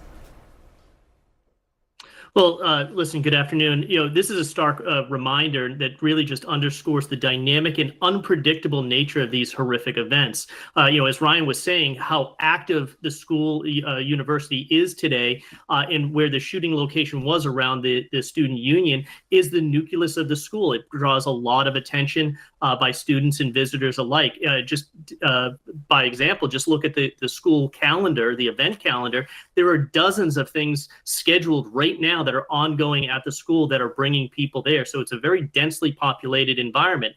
And law enforcement knows that. That's why you see such a significant response by federal, local, and state officials to respond to this. And that response is really focused on 4 key areas to prioritize how law enforcement is responding to these active shooter situations. First, they want to stop the active shooter in progress. And the good thing here is we know that we have at least one suspect in custody. We don't know, though, if there are other threats that are out there. Police will quickly work to ascertain if this was a lone actor or if this is a more coordinated attack.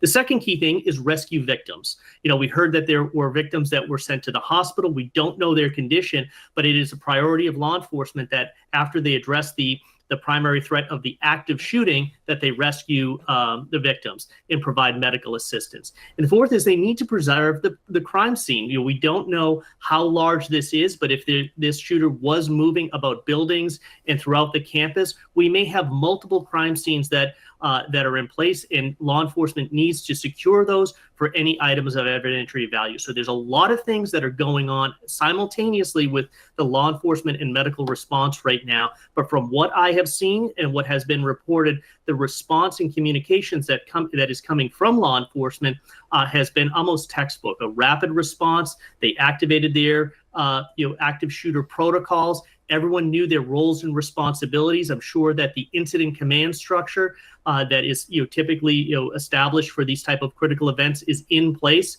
and we should be hearing more from law enforcement shortly about the current status of the threat. And we are hearing more from FSU, the university putting out a statement on social media just moments ago saying, continue to shelter in place. Police have responded to an active shooter call at the student union. They go on to say that all university classes and events scheduled for the day have been canceled. We also have with us retired FBI Special Agent Rob D'Amico, who is following the news alongside us. Rob, I wonder, when you consider what an active shooter at a student union looks like, because there have been so many shootings at institutions of higher learning over the last few years, a lot of these soft targets, as they're called, have been hardened up. But I wonder what you imagine the security is like at a student union at a school the size of FSU. It's just so hard to secure. I mean, it's students walking in, they have backpacks, they have things that, you can hide a gun in, that you're not going to be able to search everything. So again, when you look at what you can secure, you can't secure everything. You can have really good procedures, which I think the last commenter talked about is they reacted well. And the thing is with universities, with their police departments, they go over these. They do tabletop exercises, and you can start telling now that they all understand the different roles and responsibilities that have to get brought in immediately to this. I think one of the big things is we saw with the Chapel Hill shooting that they did not get word out quick enough that someone was in custody, and you started having students actually jumping out of buildings. So hopefully they tell them to stay in place, because that helps the organization getting witnesses and looking at locking things down, but doing it uniformly and how they do it, but at least telling students that someone is in custody so they're not panicked and doing things that are actually more dangerous than sitting where they're at. Because that happened, and I think that was one of the after action reports. And I know all these universities are talking to each other that have shootings, and when they do tabletop exercises and when they review their policies, that they're getting input for the last ones that happened and best actions that were taken. We also want to go back to Ryan. I'm going to go back to you. I understand you have some new information about what we're learning. What more are you hearing at this? And I want to say this, coming off that last commentator, which is basically, let's not forget FSU had 3 people shot back in 2014 at the library. This is a university that's paid special attention to trying to deal with active shooters. So just like you said, the massive response there, it is close to the Capitol. I was talking to one of my friends who's on scene there at the student union, and he was actually the source telling me that he was following a blood trail because there was some sort of blood trail that was leading away from the student union. So they are still trying to assess this as we are talking right now, trying to figure out all the pieces and to make sure they have all the victims here. There are a lot of terrified students. Even in the phone call that I had, you could hear people in the background rushing by who were very upset, obviously trying to get away from the scene. So when you add all the pieces together and you know that it's near the state capitol, it's a large university, it's dealt with a shooting back in 2014 before, you can see why there was a massive response, and B, how they got the alerts out very quickly at a campus that's really the lifeblood of that city. When you think about the presence of Florida State, how large it is and how many people who graduated from that university in that area, there's so many people who work for that university. This really put the entire city on pause when something like this happens. Important context there. We actually have sound from a witness, a student who shared what they saw. Let's listen. How are you feeling right now? Like nervous, I'm scared for my friends, and making sure I'm checking up on them, and I just hope everyone's okay and this gets handled soon. And you said you weren't on campus when the shooting happened? No, I was parking my car, walking back, and as I was walking back, I see these group of girls crying, really upset, walking back from the student union, told me they heard gunshots, and they just ran and came back to their apartment where I was walking to. Yeah.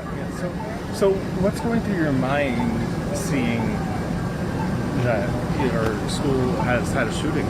Honestly, I just hope everyone's okay, and I hope that we can just do better precautions so this doesn't happen again. And I just feel awful for the students on there having to go through these emotions right now, dealing with scared for their lives, honestly. It's really scary. And you said you had friends on campus at the time? Yes, right now they're still on campus. They're on lockdown right now. And you've heard from them, they're doing okay? Yep. Texted them. They just said they're scared, they're in lockdown, and they just want to go home. Is there anything else you want to add? No, I just hope everyone's okay, praying for the people that are injured, and I just hope we can do better in the future. All right, so thank you so much. Thank you. If you are in Florida and you attend Florida State, well, sorry for what's going on in your school right now. However, ICE smashed a car of a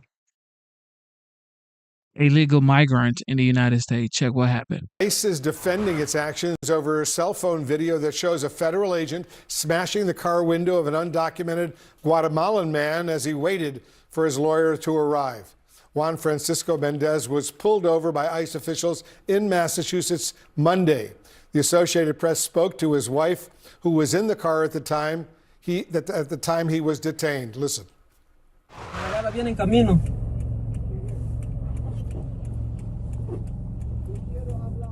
Ellos insistían en que nos bajáramos del auto, pero no bajamos porque ya la abogada nos había dicho.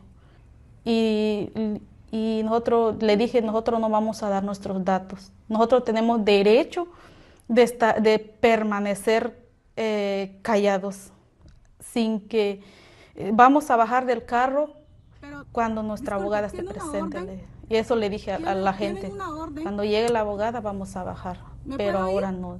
Y insistía, entonces ese momento dijeron que,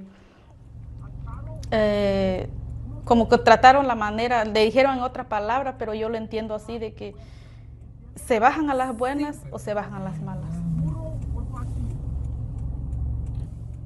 Ah, bueno, que lo hagan, Whoa. Sentí miedo, sí me dio miedo, pero yo traté de no demostrar ese miedo ante ellos. Solo espero que lo dejen en libertad a mi esposo para que él pueda venir con nosotros y que mi hijo puede estar con él también. There we go.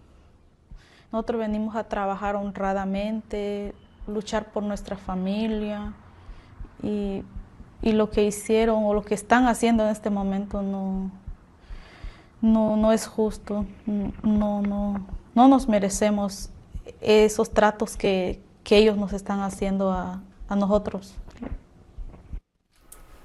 CNN has reached out directly to ICE for a statement, but it has not responded. For more on all of this, we're joined by CNN's Priscilla Alvarez. She's here with us in the Situation Room. Priscilla, so we reached out, we tried to get a statement, but they did issue a statement, but they're not responding directly to CNN.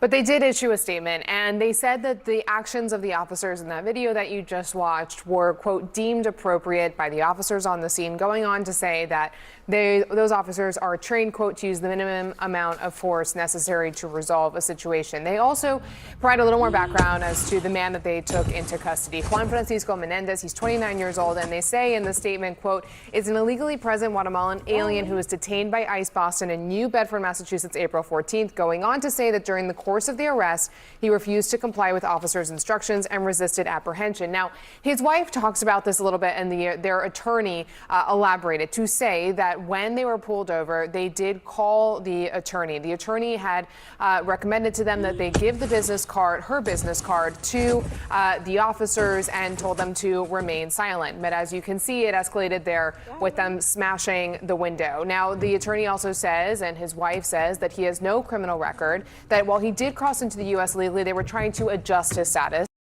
and he appears to qualify for a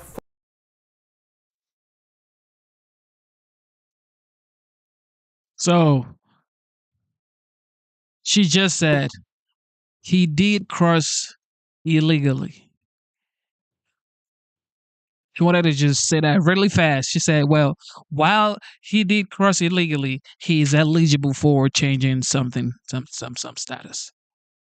It's like, you already said the first thing. Illegally. The first thing you said was illegally, okay? and told them to remain silent. But as you can see, it escalated there with them smashing the window. Now, the attorney also says, and his wife says, that he has no criminal record, that while he did cross into the U.S. legally, they were trying to adjust his status, and he appears to qualify for a form of asylum. So that was underway when, of course, this happened and he was detained. Now, I will also note that the Department of Homeland Security often defers to Immigration and Customs Enforcement on how they decide to proceed with any type of encounter and their discretion. We saw this earlier in the year with some of the memos that they put out, particularly when doing enforcement, for example, near churches or schools, essentially putting the onus on the officers to decide whether something is appropriate or not. I will also note that not long ago, we were similarly covering the story of a Salvadoran woman who was in the vehicle with her daughter in Maryland, and her window was also shattered, and she was taken into custody. We've continued to report on what exactly it is that they have held her for, but certainly this is something that we have seen over time now. And since they insist it was appropriate for them to smash the window and damage the car, I take it ICE is not going to pay to repair the damage. That would not be something that they would do, no. Yeah, all right. Well, it's probably several $100s in damage to that window and to that car. I want to turn to this ICE video of an agent smashing he the said window it's of a barely Guatemalan man $700. who said he was He waiting for works his at a lawyer to mechanic store. arrive. That attorney told CNN what she told her client as ICE surrounded the car. Take a listen. You have my card, you have the red card, which says they choose to exert their right to remain silent. I said, show them that, tell them I'm on my way, and I will explain your situation to them. But you have the right to remain silent. You have the right to have your attorney present with you. Based on the information we know, did ICE act lawfully in this situation? It's just hard to tell now. And you know, Pam, this is really a Fourth Amendment, it's like search and seizure exam question because of how many very fraught things here. One, ICE agents have a tremendous amount of authority to act and to use the sort of least aggressive force that they can. Now, it's hard to say that they did that here, but remember, this is an individual in an automobile, which could be a means of fleeing, could be itself a weapon. Both sides have compelling arguments here. Now, that video, based on what we've seen, does not look good for the government. But again, it's just hard to know what transpired before it. But just stepping back, even no matter how this plays out, even if he does recover from the government, if he is unlawfully present in the country, winning from the government doesn't cure that. He might still end up removed. The wife of Maryland man Kilmar Abrego Garcia, who was mistakenly deported to El Salvador per the administration's own admissions in court, is hitting back at the Trump administration. And it follows the administration's latest attempt to portray her husband, who has not been accused of or charged with any crime, as a violent criminal and member of MS-13. An informant did say he was a member of MS-13 in 2019, something Abrego Garcia and his family have denied. The Department of Homeland Security yesterday posted a 2021 civil protective order Jennifer Vasquez Sura filed against her husband to X, prompting this response. In a statement to CNN, she says, and I'm quoting now, "After surviving domestic violence in a previous relationship, I acted out of caution after a disagreement with Kilmar by seeking a civil protective order in case things escalated. Things did not escalate, and I decided not to follow through with the civil court process. We were able to work through this situation privately as a family, including by going to counseling. Our marriage only grew stronger in the years that followed. No one is perfect, and no marriage is perfect." That is not a justification for ICE's action of abducting him and deporting him to a country where he was supposed to be protected from deportation. Kilmar has always been a loving partner and father, and I will continue to stand by him and demand justice for him, close quote.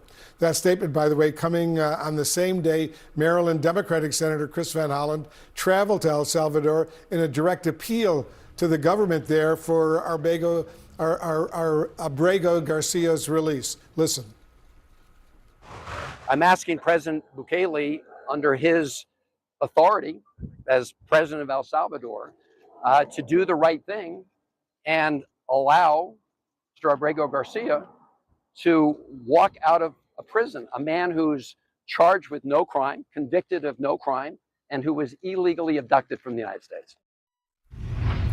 And we are joined now by CNN congressional correspondent Lauren Fox. So, Lauren, Democrats are clearly seizing on this, right? You have Senator Van Hollen going to El Salvador, and he also said that he was denied a meeting with Abrego Garcia. What more do we know? Yeah, I mean, basically, Van Hollen went down to El Salvador trying to do some of the constituent service work that we know that lawmakers do all of the time. It's not always so high profile, but this is exactly the kind of situation where a U.S. senator or congressman would get involved on behalf of their constituent. So he flies down to El Salvador. He meets with the vice president of the country, but he's unable to access a meeting directly with Abrego Garcia. He says he's asked repeatedly to have a phone call with him or for his family to have a phone call with him. Here's what he said happened when he made that request. I asked the vice president if I could meet with Mr. Abrego Garcia. And he said, well, you need to make earlier provisions to go visit CCOT. I asked him if I came back next week, whether I'd be able to see Mr. Abrego Garcia. He said he couldn't promise that either. So I asked him if I could get on the phone, either video phone or just a phone, and talk to Mr. Abrego Garcia. He said maybe if the American embassy were to ask, maybe that could happen. So obviously not a lot of answers, not a lot of clarity on when they can make contact with Abrego Garcia to check on his health, to check on his well-being, to find out how he's doing. But also, this is something that we expect Democrats are going to continue to seize on. Lawmakers are on recess right now, but earlier we saw a letter sent from two House Democrats, Robert Garcia as well as Maxwell Frost, who were requesting that there be a CODEL from the Oversight Committee to go down to this maximum security facility and meet with Abrego Garcia, as well as check on the welfare of others who were deported to El Salvador. How is this even like headline news? This is headline news, ladies and gentlemen. And when things happen to Americans by illegal migrants, they don't really make headline news. But now it's like, Trump administration is deporting illegal crosser. Like, Trump administration is protecting illegal migrant because they crossed illegally and now they're trying to recorrect. And it's like, okay. But when something happens, for example, on the subway in New York by an illegal migrant, for example, burning that lady alive last year, or was it in January? It's probably in January on this, or last year, December. Burnt this lady alive in the subway. She was sleeping. Illegal migrant did that. It wasn't mainstream media newsworthy, but now Abrego Garcia has been deported. Woe unto Trump. He's spoiling the country. Trump this, Trump that. This is why he won. Bunch of. Speaking of the students, one student spoke earlier to our affiliate there on campus, and we took some of it, and here is more of it from earlier. Listen. How are you feeling right now? Like nervous. I'm scared for my friends. I'm making sure I'm checking up on them, and I just hope everyone's okay and this gets handled soon. And you said you weren't on campus when the shooting happened? No, I was parking my car, walking back, and as I was walking back, I see these group of girls crying, really upset, walking back from the student union, told me they heard gunshots, and they just ran and came back to their apartment where I was walking to. Yeah. So what's going through your mind seeing that your school has had a shooting now? Honestly, I just hope everyone's okay, and I hope that we can just do better precautions so this doesn't happen again. And I just feel awful for the students on there having to go through these emotions right now, dealing with scared for their lives, honestly. It's really scary. And you said you had friends on campus at the time? Yes, right now. They're still on campus. They're on lockdown right now. And you've heard from them? They're doing okay? Yep. Texted them. They just said they're scared, they're in lockdown, and they just want to go home. Is there anything else you want to add? No, I just hope everyone's okay, praying for the people that are injured, and I just hope we can do better in the future. And another interview happening live right now with our affiliate. Let's dip in and listen here. In shock. I didn't think this could happen at Florida State.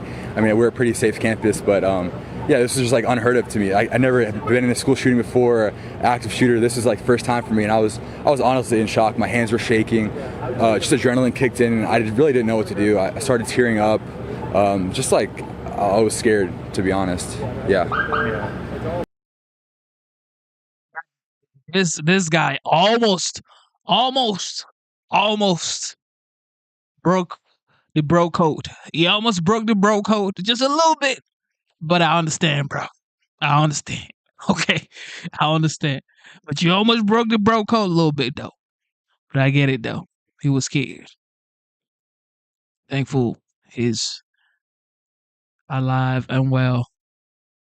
Crazy what's going on at Florida State University. And so you just heard the shots. You didn't see anything. Yeah, I didn't see the shooter, but I saw the kids running away. I heard some screaming. Yeah, and the shots, 3 rounds of 5 shots, and then 7 shots. So it must have been some back and forth going on. Yeah. And how are you doing now?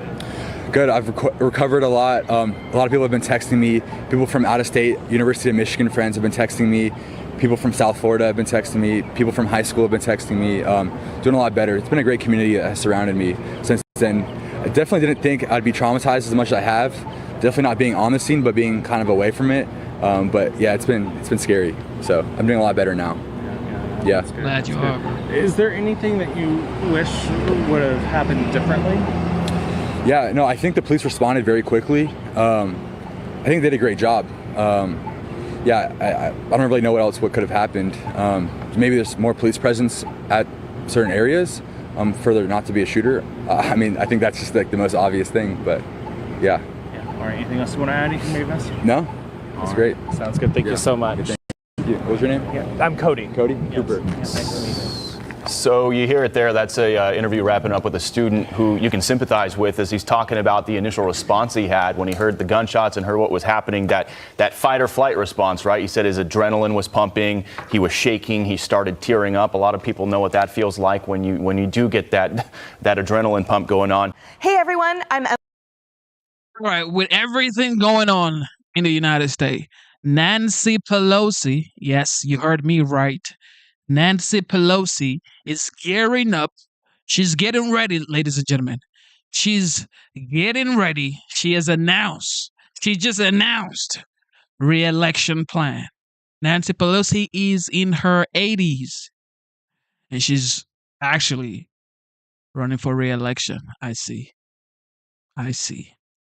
20 minutes now past the hour on this holy Thursday morning. Democrats continue coming apart at the seams. DNC's 25-year-old chair, David Hogg, he's age 25, now taking aim at the party's incumbents with a major bankroll of younger challengers. Chad Pergram watching this from D.C. How's this going over, Chad? Good morning there.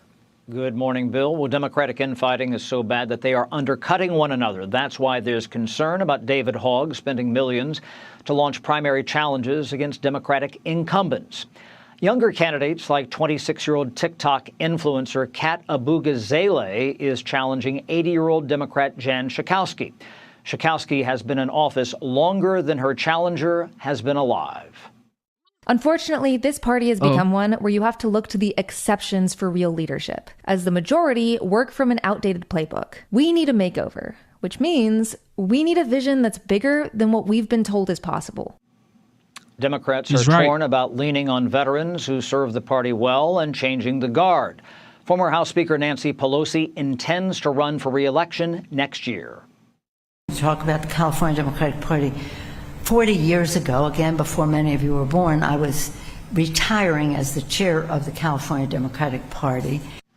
You could call them the odd couple. 35-year-old Alexandria Ocasio-Cortez and 83-year-old Bernie Sanders are barnstorming the country. They connect with progressive voters. Our message to Musk and Trump are: we are not going to allow you to destroy the Veterans Administration or Social Security. They also have incredible and unprecedented political power. Now, the DNC contends it is up to primary voters, not the party, to choose the candidates. But this underscores division in the party as Democrats try to gain a toehold against President Trump. Bill? All right, Chad. Well, watch it. Thanks. Nice to see you. Thank you. I'm Steve. I mean, how is Nancy Pelosi still going to run again? Like, is this even possible? In her 80s? I get it. A lot of people like her, especially in the Democrat Party. They love her. She's a good, she knows how to unite the party. That's just the facts. When it comes to Nancy Pelosi, people listen to her in the Democratic Party. And she just knows how to rally people around. So I guess they don't want to lose her and her voice. And I'm sure she's connected with a lot of big donors. And of course, to run an election, you need huge, big donors. And she's an OG in the party, so she knows these people for a fact. So I'm guessing is keep her there so this old money can stay in the party or around. But people are tired. Americans are tired. They want new, fresh faces. And also, they don't want people who have been in politics for 40 years. She just said she was the chairman 40 years ago or something like that. So it's like, what's up with the new people, like the new, fresh ones coming up? The Democrat Party is just going bonkers moving forward. Unless the Republican Party, they have so many people, so many new stars, so many emerging new stars. All right, HHS. Here we go. Bobby CNN Kennedy. has reviewed an internal document from the Trump administration that outlines plans to slash the federal health budget. So that could mean that the nation's public health policy could be drastically reshaped under Health and Human Services Secretary Robert Kennedy Jr. I want to go live now to CNN health reporter Jacqueline Howard. Jacqueline, how deep are these potential cuts and how could we all be impacted by them?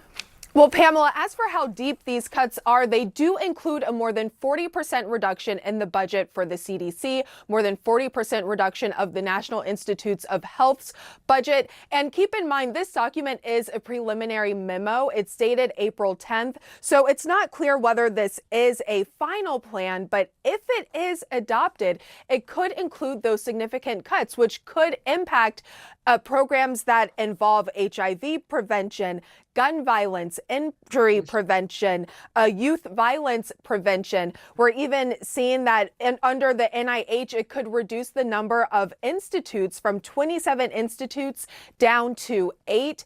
And this seems to be part of the Trump administration's overall plan to transition the Department of Health and Human Services to what they're calling the Administration for a Healthy America, or AHA. And this document gives us a glimpse into what federal health agencies might look like under that transition. We're also seeing potential impacts on global health and even childcare programs like Head Start. So this does give us a glimpse into what the health policies may look like under the current administration. I'd like to get some more right now on the massive budget cuts potentially in store for the nation's public health institutions. Internal Trump administration documents reviewed by CNN detailed $40 billion in reduced funding for the Department of Health and Human Services. Joining us now is the Democratic Senator Ed Markey of Massachusetts. Senator, thanks so much for joining us. If these cuts are enacted, what kind of impact is that going to have on public health here in the United States? Well, first of all, it's a 44% cut in the Centers for Disease Control. That's tracking measles, tracking COVID, tracking any disease which is inside of our country. It's the early warning system. It's the public health system that was challenged as part of the COVID crisis in 2020, 2021. And it not only shouldn't be dismantled, crippled, it should be reinvested in. We've learned the lessons of the past in terms of what the CDC was not able to do. Instead, they're dismantling it. On top of that, they're proposing a 40% cut in the National Institutes of Health research into Alzheimer's, cancer, heart disease, into Parkinson's disease, into all of the diseases that run through the genes, the families of everyone in our country. NIH isn't just the National Institutes of Health, it's the National Institutes of Hope. It gives families hope that they will find the cure for those diseases. And this is a 40% reduction in hope because a whole generation of young researchers will now walk away because there won't be funding for them. And we're going to delay finding the cure for Alzheimer's and cancer and heart disease and so many other diseases as well. And on top of that, they want to eliminate Head Start. Eliminate Head Start. That's 800,000 young people in our country who get extra educational opportunities, help with their nutrition, to give them a head start. What's wrong with the Head Start program? There's never been an argument made that it's not working. They want to eliminate that as well. And again, well, it's all in order to have a tax break for millionaires and billionaires. They have to find the funding for those tax breaks, and they want to take it out of NIH, out of the CDC, out of Medicaid, out of the Affordable Care Act, out of veterans' health benefits, and they need all of those hundreds of billions of dollars to take care of billionaires and millionaires. That is absolutely going to make America sick again. We're going to defund the healthcare infrastructure in our nation. Joining us right now for some more perspective on this is the former Secretary of Health and Human Services under President Obama, Kathleen Sebelius. Secretary, thanks for coming in. I have a couple similar yet distinct questions on this. if you're back in the position of running HHS, and I said to you, Secretary, you should cut a third of your budget when you're running HHS, what would you say to me, your gut reaction? My gut reaction, Kate, is that would be a real disaster for the American public. HHS basically sends money to states and tribes and local communities to run a whole variety of health programs. So this is not money spent inside the DC Beltway. It is money that keeps Americans healthy. And I thought that was the goal of this administration. So that's the Secretary you should. And what if I said, Secretary, you must cut a third of your budget as you're running HHS? Where do you begin? Well, I think every secretary spends time trying to make the agency more efficient, trying to, drive the programs as quickly as possible that meet the top priorities. I don't know how you cut a third of the budget and 25% of the workforce without really calamitous results. And that's what this administration is proposing to do.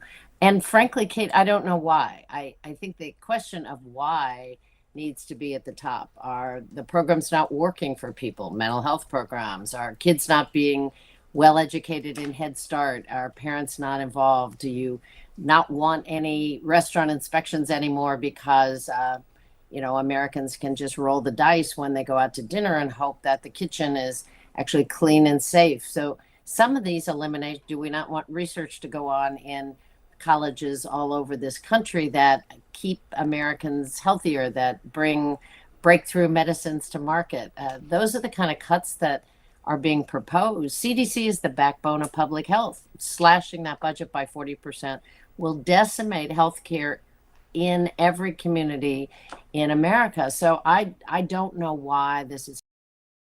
Everybody's talking about, well, HHS, Bobby, whatever, Trump, and the whole Trump administration. They're saying, well, Trump is moving too fast or he doesn't know what he's doing. Now, Bobby, whatever.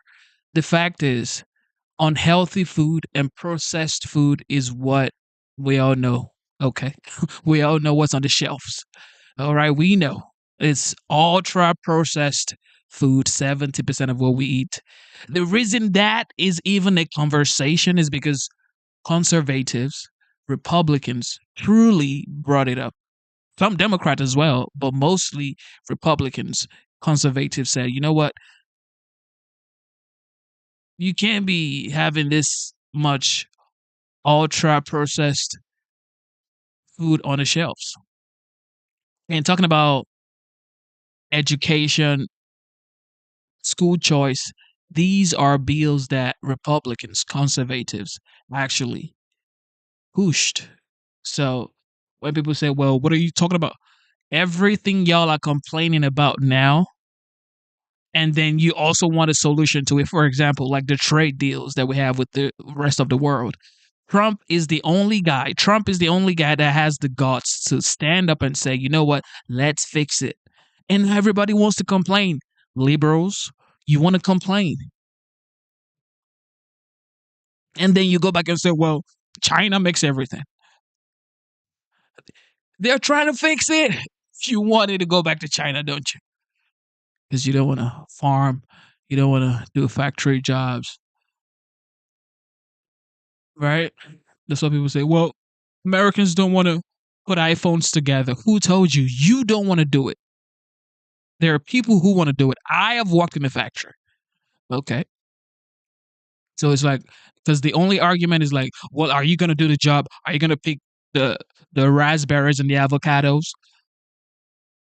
Just like some people are engineers, some people are doctors, some people are, bankers, some people are farmers, some people are, whatever they do. So just because you are not going to do it doesn't mean there are not many, many, many, many millions of people who actually are depending on these jobs coming into the United States. So please chill, take some Kool-Aid, drink some Kool-Aid, and let this man cook. Now the Prime Minister of Italy came to the United States to negotiate.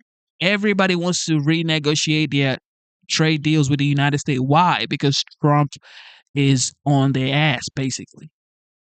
Happening, and I don't know the end goal.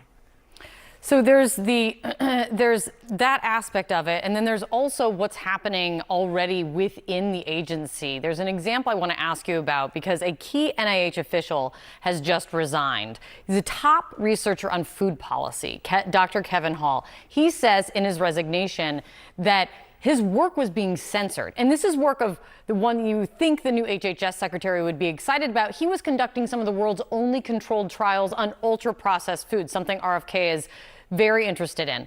But when Hall's study did not show, basically the worst of the worst, did not show that the brain was lighting up in response to sugar like it does to addictive drugs, he says HHS stepped in, saying this: HHS denied an interview request from the New York Times and contacted the reporter directly to downplay our study results because our data might be viewed as failing to support preconceived HHS narratives about ultra-processed food addiction.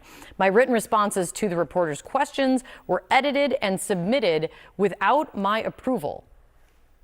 If that's the case, that means what to you when it comes to trusting RFK Jr.'s version of this agency? Well, unfortunately, Kate, I think we've already seen undermining of scientific evidence by the first Trump administration, a determined effort to counter scientific facts with a narrative that really didn't make sense, according to scientists, really didn't provide cures. I think now we have a secretary who not only is a vaccine skeptic, and we see that in his public comments on measles and outbreaks. He's congratulating doctors for curing measles when scientists will tell you very clearly there is no cure for measles. But, you know, to doctor and alter scientific facts, to withhold information from people that don't comply with the facts that as you want them, to make up a narrative and then really tamp down any evidence to the contrary, that narrative is really dangerous. It gives Americans false choices. You don't get reliable information. People who are, you know, trying to feed their kids in a healthy fashion, trying to make good decisions, are now left wondering whether or not the information they're getting makes any sense at all, whether they're getting nutrition facts. So I think it's a very dangerous path for a new secretary to start down, interfering with scientific evidence, trying to censor material, whether it's about medicines or foods or research at large. That's a very dangerous precedent to set. Yeah, the management of such a massive agency is something that I know I've leaned on you several times now to get that perspective, because it's the management and how they are restructuring the agency that is a huge part about this discussion and the overhaul that's. Thank you for tuning in to the live show. You know what time it is. It is your boy Genesis. With that being said, a lot is going on. Luigi Mangione, what's going on with Luigi Mangione? All right, former Washington Post columnist, technology reporter for the New York Times, Daily Beast, and Business Insider, Taylor Lorenz made a lot of headlines Sunday with her comments about the alleged United Healthcare CEO assassin, Luigi Mangione. Take a look. So you're going to see women especially that feel like, oh my God, right? Like, here's this man who's revolutionary, who's famous, who's handsome, who's young, who's smart. He's a person that seems this morally good man, which is hard to find. Okay, she claims she was just expressing the views of his supporters.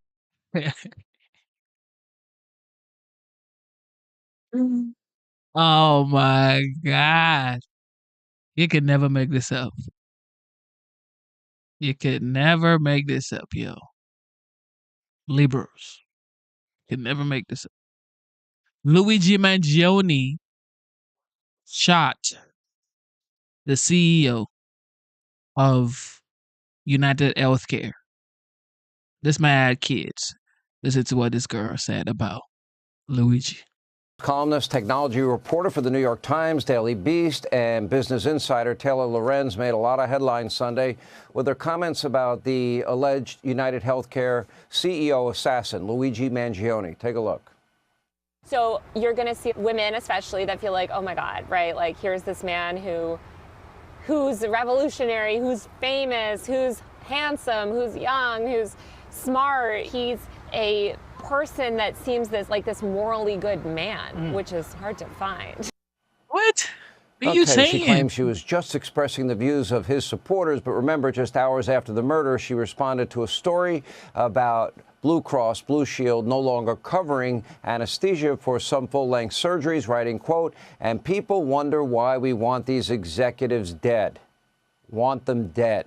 She later tried to clarify her comments, but appeared to double down, publishing a piece on Substack that said in part, quote, "If you have watched a loved one die because an insurance conglomerate has denied their life-saving treatment as a cost-cutting measure, yes, it's natural to wish that the people who run such conglomerates would suffer the same fate." Sunday's comments came roughly a week after she expressed disappointment in a post on X when she learned a tweet claiming Joe Biden had not died was not true. Remember, back in November, she posted saying, quote, "Joe Biden is a war criminal who should never know peace." Technology, online culture journalist Taylor Lorenz is here to explain. All right, try and explain this to me. You feel joy. Those are your words. So you felt joy over the murder of this father. No, those are the words you use. You can shake your head all you want. No, we have the tape. We have the tape. And number one, then you go on to say, and people wonder why we want these executives dead. Then you posted an image of the Blue Cross CEO, Kim Keck. Now, let me ask you, what part of this United Healthcare CEO being a father and a husband don't you understand?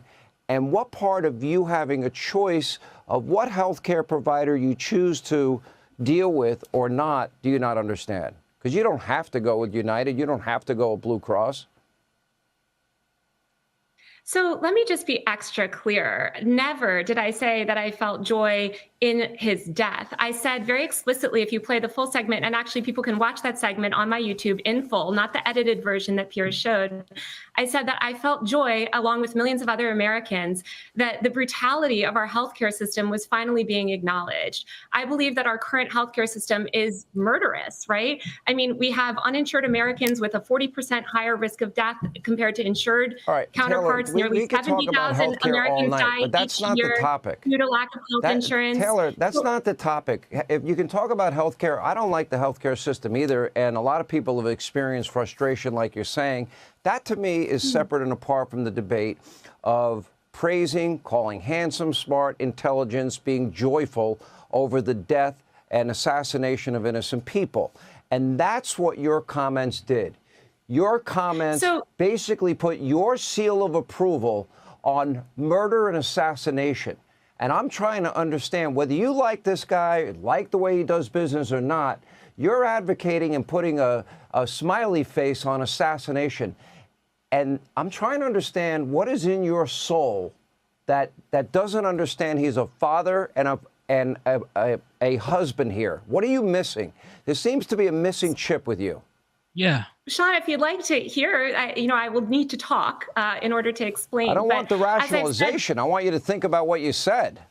Explain what you said. I know exactly what I said. Again, I'm attempting to right now. So I'd ask you to please give the space and try to listen here. As I said, once again, never did I say I felt joy that this man died. I said, again, that I felt joy that millions of Americans or millions of really wealthy Americans and privileged Americans are forced to wake up to the reality that nearly 70,000 Americans die each year due to lack of health insurance.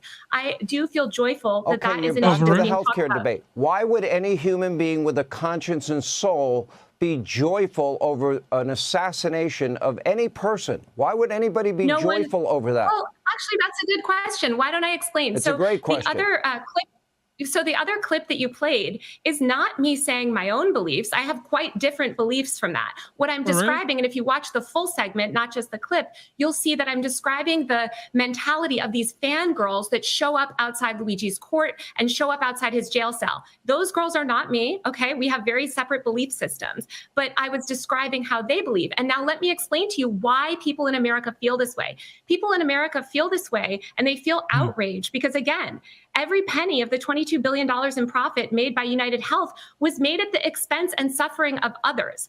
And that is violence. Our healthcare system is also violent. And that is a violence that people in the mainstream media, such as yourself, continue to refuse to acknowledge. So if you're going to talk about death and violence, it's Taylor, crucial if you to talk want to about the death criticize and the violence healthcare of system, our healthcare system. Pardon? There's a better way than saying Phrase. that Luigi Phrase, Mangione is a revolutionary He's who's not. famous, handsome, young, smart, That and is what seems those like he people and believe. That is seems what those like he people hold believe. on and seems like he's a morally good man. If you want to have legitimate criticism, you could write an intelligent piece saying, here is what's wrong with America's healthcare system. Like, for example, I want healthcare savings accounts. I would like to see more of the use of telemedicine. I believe in healthcare cooperatives. I know one that works. Josh Umber, Atlas MD, average person, 24-hour concierge care, $50 a month. There are better ways to do it. That's a legitimate debate. But that's not how you're saying it. You're saying it in ways that are sympathetic to the people that are taking action. I'm describing handsome, good looking. belief This is why system people of his are happy and supporters. joyful. I'm describing the belief system of his supporters, Sean. Oh. Why don't you condemn them? Hello? Will you say that anyone that praises this guy is lacking a soul, a conscience, and a heart? Do you agree with that statement? Well, what I will say, Sean, once again, is that I believe in free A very speech. direct question. Will you say that anyone that's praising this guy doesn't have a soul, a conscience, and a heart? I don't believe in things like, religious things like souls I'm and not all of these asking things. about religious.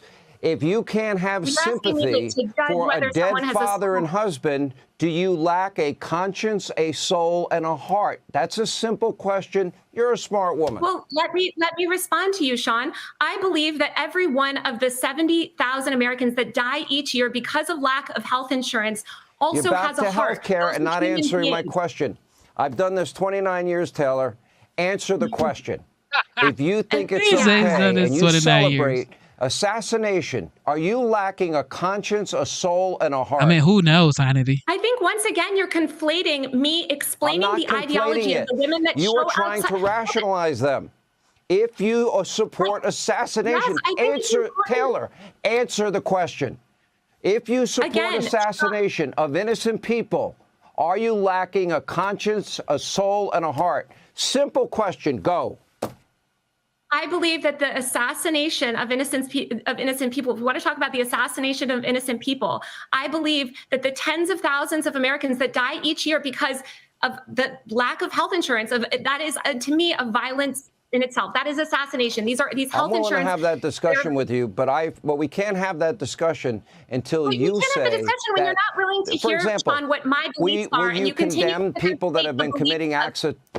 Do you condemn the people that tried to assassinate Donald Trump, or would it be a good thing in your mind, or would you understand why people want to kill him, or understand why people want to kill Elon Musk? Do you understand them too? Are they handsome people too, smart people? Well, so let me actually talk to you a little bit about that. So I cover violent extremism. I've witnessed violent extremism for many different factions, right, of the political system. If, for instance, somebody shows up and shoots an abortion provider dead, I want to understand their ideology. I'm a reporter. I want to understand their belief system, and I want to understand what led them there. Now, let me tell you something, because it's interesting you bring up the assassination of Donald Trump. If you resort to violence and you kill innocent people, aren't you lacking a conscience, soul, and a heart? What's so hard? Well, Why so won't it's you really- answer that question? Well, once again, when you talk about souls, that's not really my specialty. But what I do specialize in is extremism. Obviously. We are at a time right now By the way, I would say that's obvious. Okay, thank you. Well, we are at a time right now when we're witnessing actually one of the biggest memes on the internet right now is about assassinating Trump and Elon. These are posts with millions of likes that are advocating for the assassination of the president. Simple question. That is a sign Do you of a very condemn that? unstable democracy. Can you take a So moral my stand point and condemn is that? what I condemn No, is she the can't. violence of our system, and I would love for you to acknowledge that. I'm not asking you to condemn the system. Taylor, do you condemn people that call for assassination? You're going to ask if I condemn Hamas next. This is crazy. I would love for you to acknowledge what I'm actually saying, Sean, and we seem to be talking past each other. I want to talk about the fact that half of all adults suffer delayed care because of cost. We need to talk about that 70% of Americans, by the way, believe that the insurance company practices are responsible in part for Thompson's death. These are signs of an unhealthy... You want to put a rationalization. I am saying anybody that wants to assassinate any innocent person is wrong. I don't care if it's a Democrat or Republican or a father or a husband. And I speak that is a simple truth that anyone with a heart would easily say on national TV that you're having a hard time with. If you want to prevent further deaths and you don't want gun violence in the street, which I think we both are aligned in wanting, right? We want peace. We do not want violence in this country, no matter what side of the political aisle it's coming from. You need to understand motives and you need to understand the ideology that people have. And that is what my job is. Why don't you first start with the basics? I'm going to help you out. Why don't you first condemn those that want to be involved in assassination and stop talking about them being handsome and smart and intelligent and I didn't say that I believe that. I am describing his supporters who do believe that. And I think it's very important, just the way that I would try to understand the ideology Will you condemn his supporters? Last question. Unite the Right rally. No, she won't. I would try won't. to understand the ideology of anyone that would advocate for violence in this country, no matter what it is. Do you condemn his supporters? No, Once again, I believe in free speech. I believe in free speech. If they have not committed any crimes, his supporters are outside just saying things. They're not committing any sort of acts of violence. You won't condemn his supporters. You won't say what they're doing is repulsive. Once again, Sean, I believe in free speech and the right to free expression. I seem to be in the minority There's a difference these days between assassination and speech. Do you condemn those that support violence and, in this case, praise Luigi Mangione? You asked again. Yeah, that's it. That's it. Yeah, I can't take that no more. Bye. Go.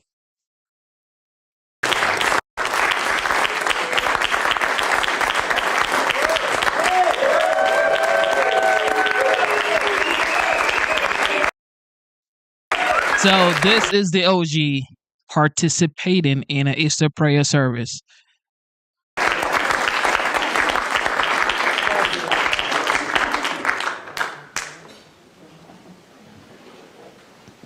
Please welcome Charles Billingsley. Good evening. Wonderful to be here. Such an honor. Thank you for having me, Mr. President. Let's start this evening by bowing our heads, and I'm going to sing a prayer over us. Our Father,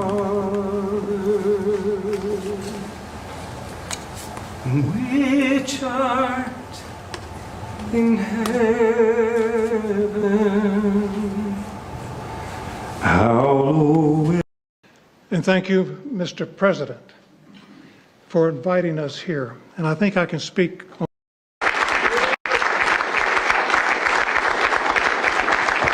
Thank you, everybody. Thank you. Thank you very much. It's a real honor, and we've all worked very hard to get here. And I want to thank you for the tremendous support that we had. Just about 88%, I'd say that's good. I said, why didn't we hit 90? But it's pretty good. And all friends and everybody in this room is a very special friend. I want to pay great homage to the White House. There's no place like it. I've been in many houses. I've seen the nicest of the nice, and there's nothing like it. And really what it represents. And being here with you in the middle of Holy Week as we remember two of the most monumental events in all of history, the death and the resurrection of Jesus Christ. I want to thank Pastor Paula White and Reverend Franklin Graham, all of the incredible, respected, highly respected members of clergy and friends, just friends of great faith. Many thanks as well to Secretary of State Marco Rubio. He's been fantastic. Many faith leaders that are here tonight. Angel Mom, Patty Morin, who's been through hell. Where's Patty? Patty, stand up, Patty. Please.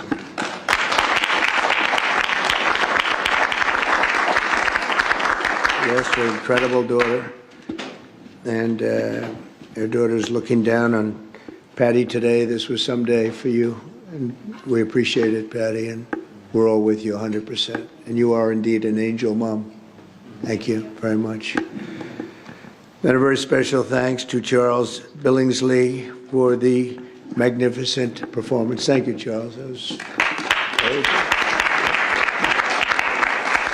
Nearly 2,000 years ago, during the sacred week, the living Son of God entered Jerusalem in triumph. Soon after, the Savior of mankind, who brought truth and light into the world, was betrayed, arrested, and tried, beaten, and nailed to a cross and crucified. For our sake, he gave up his life, and as the very great Reverend Billy Graham once said, God proved his love on the cross when Christ hung and bled and died. It was God saying to the world, I love you. Those are beautiful words from a great man, Franklin, right?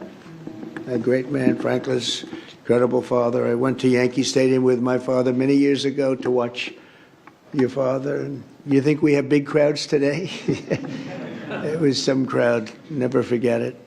So thank you very much, and thank you for being here, Franklin, very much. 3 days, your father would be very proud of you, by the way.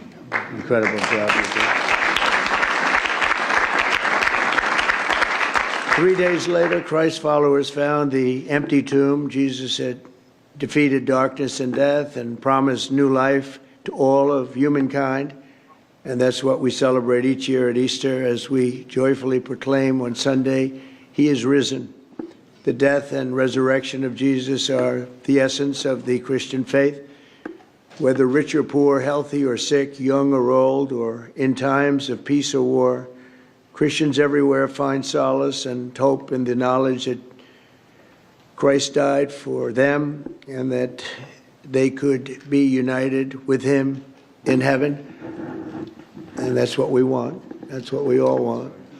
The miracles of Holy Week set in motion a transformation in human existence. Countless millions of Americans have been moved by Christ's example to heal the sick, defend their families, lift up their communities, and make our country stronger, better, and greater than ever before. With God's grace over these past 3 months, and we have had a great 3 months. They say maybe the best 3 months ever for a president and an administration. It was really great. We have fantastic people, and they're people that believe like you do.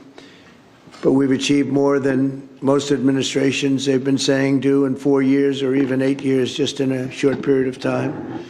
And I think there's a whole new spirit in our country, and I think there's a whole new respect for our country. Our country was not respected 5 months ago, 6 months ago, although I think November 5th did a lot to get that respect, Franklin. I think it was a big day. I hope is going to go down as one of the most important days in the history of our country, November 5th.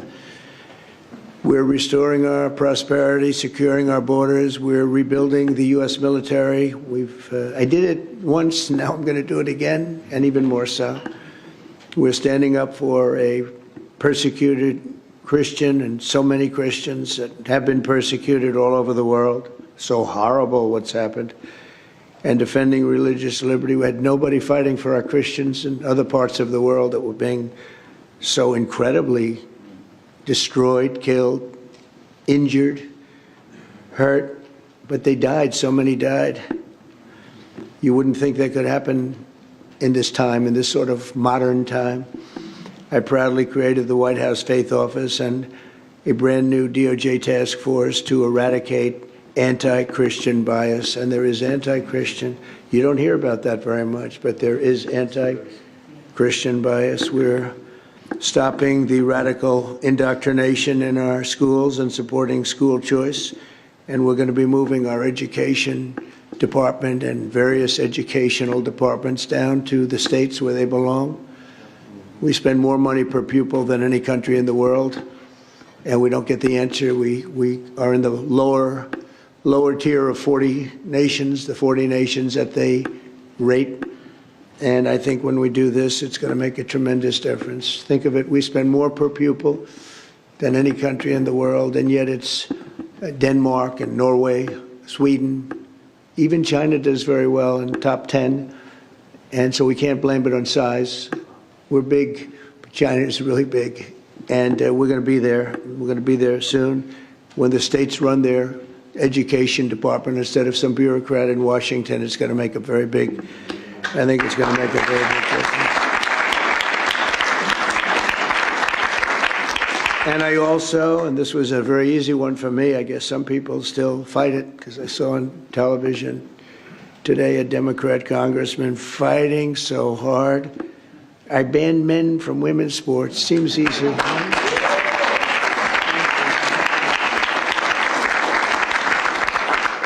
And I signed an executive order making it official and the official policy of the United States that God created two genders, male and female. That's not too difficult.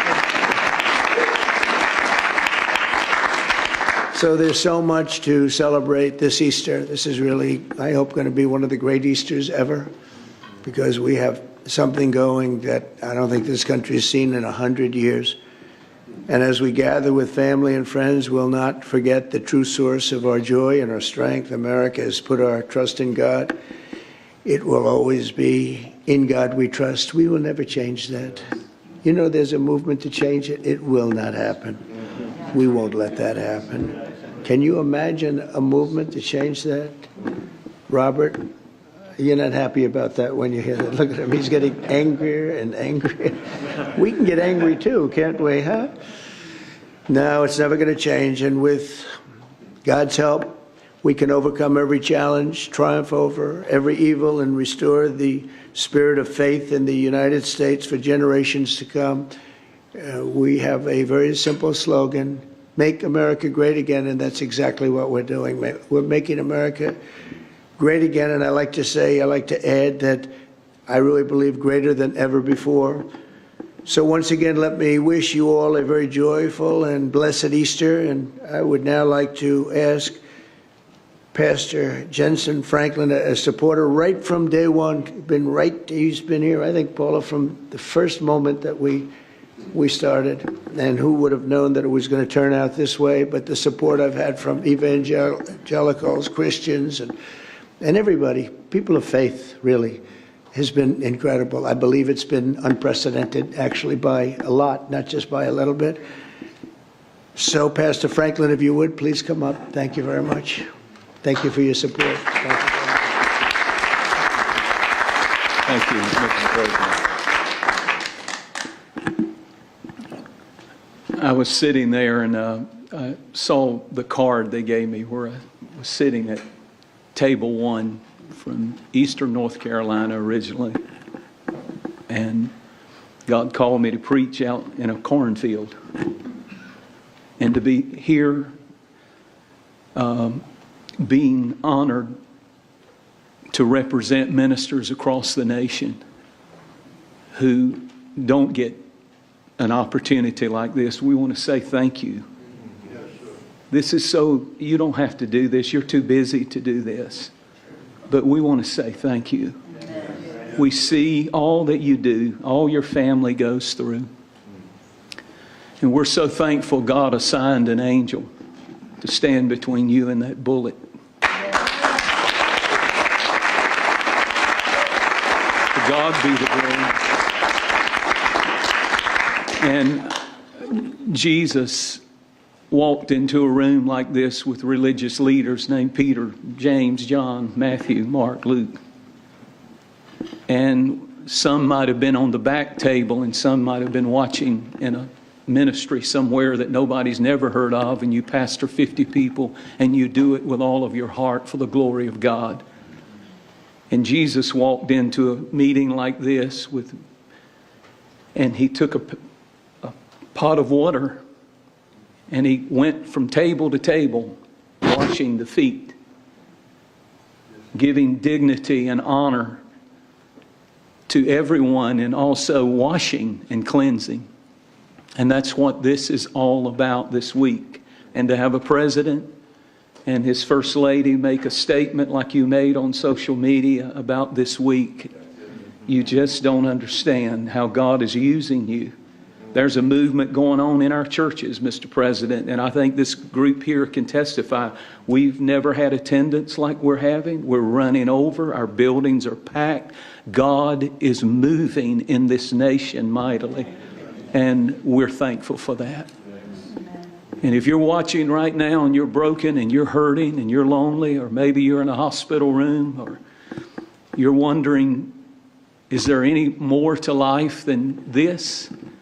You need Jesus. He's not a religion to us, and we don't do this for careers. But he bled and he died and he rose from the dead to give us all that blessed hope. And I thank him for it. Lord, we love you. We thank you. We're so honored. And we pray for President Trump and First Lady Melania and their precious family. We do hold them up in this room tonight, and we believe that you have them in a bubble of protection. Keep them and watch over them. Give him wisdom, give him favor, and let your goodness and your mercy reign in this nation like never before. And we'll give you the praise. Bless this food. Bless this evening. In Jesus' name we pray. Amen. Thank you, Paula. We love Paula White. Isn't she amazing? Paula White.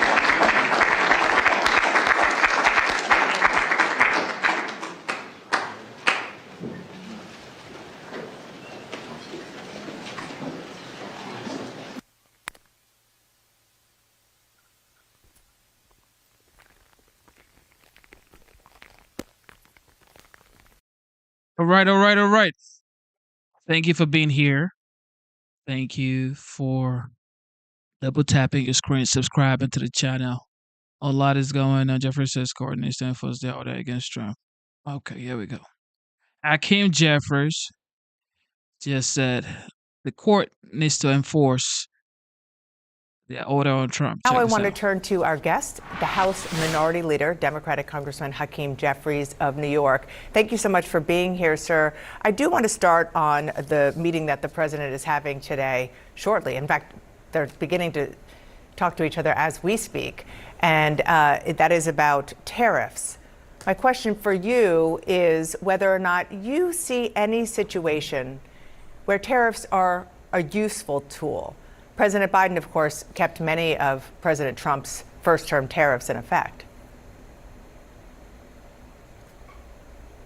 No, Dana, great to be with you. As many of us have said on the Democratic side, tariffs, when appropriately utilized to promote American competitiveness, American jobs, as well as American businesses, can be one of several tools that the U.S. government can use in ways that are designed to help elevate economic prosperity. That's not this in terms of what is taking place. Donald Trump is clearly crashing the economy in real time, and he's driving us toward a recession. The manner in which these tariffs have been unleashed on the American people will result in the largest tax increase on everyday Americans since at least 1968, and it's going to cost everyday Americans over $4,000 per year if these tariffs are fully implemented. And that clearly is a problem. That's not what the American people signed up for. And I know that you and other Democratic leaders believe that the best way back to the majority in the House, which is your number one political goal, is to focus on bread and butter issues. The economy, even sort of an extension of that, potential cuts to Medicaid is a big part of what you're talking about during this recess, and you will continue to do that because in 2018, focusing on health care got Democrats the majority back. Is that where you are convinced the Democratic energy is right now? And this is not about the 2026 midterm elections. That is going to be important, and the political calendar will take care of itself. I've been in the district over the last few days. We had a town hall meeting that was incredibly well attended on Tuesday, and the issues that were brought up to me by the people that I'm to represent include the attacks on Social Security, the attacks on health care, the failures of this administration related to the economy, and the fact that everyday Americans, in so many cases, are struggling to live paycheck to paycheck. This is what is on the minds of the American people. Earlier today, as part of the House Democratic Medicaid Matters Day of Action, I met with constituents at a community health center in Bedford-Stuyvesant, some of whom were in tears because of the concern that their health care could be ripped away, which would impact their ability to receive the treatment and the medication and the interventions that they need to survive. This is a life or death matter for many of the people that I represent and folks all across the country. And so that's why, as Democrats, we're focused on these issues. Now, earlier this morning, I was just speaking about this with Jeff Zeleny. The president lashed out at the Fed chair, Jerome Powell. He posted, quote, "Powell's termination cannot come fast enough," and that Powell should lower interest rates. Now, a lot of economists are warning that we are heading for a recession. I just heard you mention that. You blame the president, but given those warnings, regardless, is the president right that the Fed should lower interest rates? Monetary policy in this country, and then we have fiscal policy.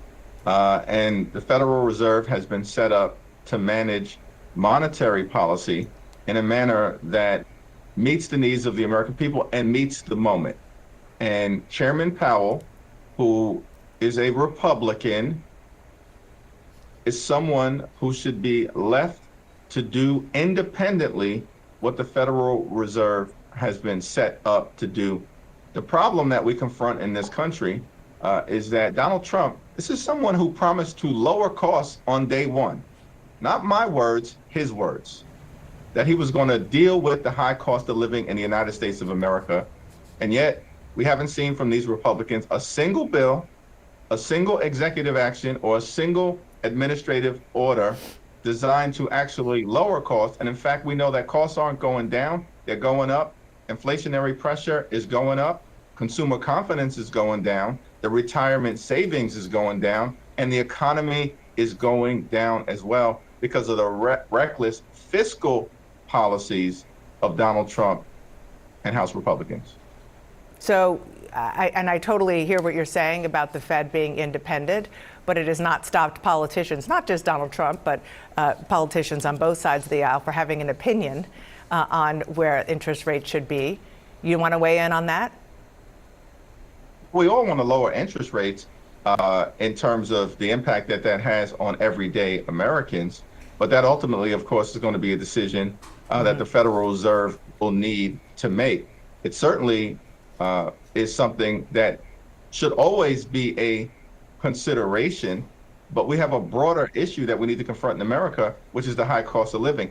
That, of course, impacts housing costs, it's grocery costs, it's childcare costs, it's insurance costs, and it's utility costs. And the Republicans haven't done a damn thing to address it, despite all of their talk, all of their promises made to the American people last year. We're ready as Democrats to try to do something in this area, but we have no Republican partners. I want to turn to the administration and the judicial branch of the United States government. The Trump administration is finding ways to defy the courts on a few fronts right now. One is refusing to bring back Kilmar Abrego Garcia. Another example is continuing to block the Associated Press from covering the president, despite a judge ordering the White House to treat the AP like other news organizations. Sir, I know that you have said that the president defying court orders would create a constitutional crisis. Are we there? I think what we need right now is certainly, we're in a crisis across the board, right? I mean, that is obvious for everyone to see. This is not normal. The president is assaulting the economy, assaulting Social Security, assaulting healthcare, assaulting the American way of life, and assaulting our democracy. None of this is normal.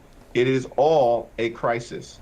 Now, with respect to what we need to deal with in terms of the situation with the courts, the Supreme Court needs to aggressively enforce its judicial orders. The White House is seeking a confrontation with the courts, then the courts need to lean into that. We will have the back of the courts, and it needs to use all of the tools available to it, like contempt. for example. No, they like won't. contempt. No, they won't. In terms of the people within the administration who are failing to adhere Man, Akeem, you know you ain't.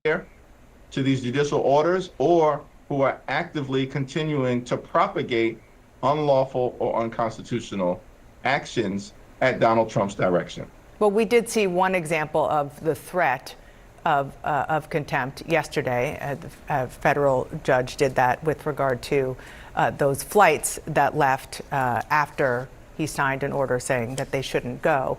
But you think that that threat should go all the way up to the Supreme Court, the highest court in the land? Well, in the case of Mr. Abrego Garcia, there was a Supreme Court decision that was issued.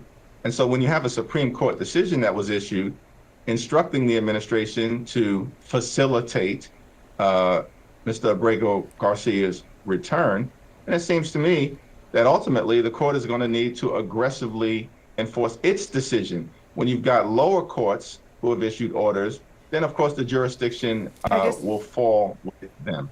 I just want to make sure I am understanding you right. Are you saying that the Supreme Court should hold President Trump in contempt, should hold his cabinet members who were involved in this in contempt?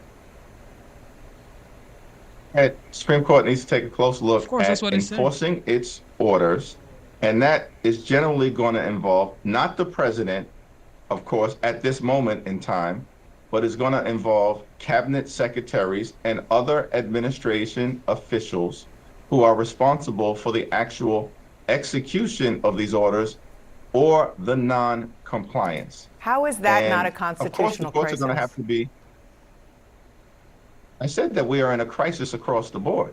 We are in a crisis across the board in every way possible, including the assault on the democratic way of life. Now, the courts are going to have to aggressively enforce its. We are in a crisis. We've apparently been in a crisis, I think.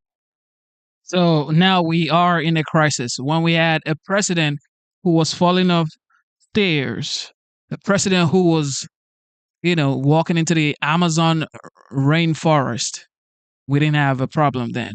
A president who was sleeping on the world stage, we didn't have a problem. Well, apparently, now that we're trying to fix the trade deals with tariffs, we have a problem. I see.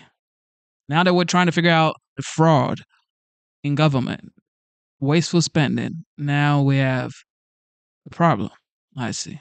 Anyway, OG is meeting in the Oval Office with the press as usual, working hard. Here we go. This is live. If they do go higher, do we retaliate more? Well, at a certain point, I don't want them to go higher because at a certain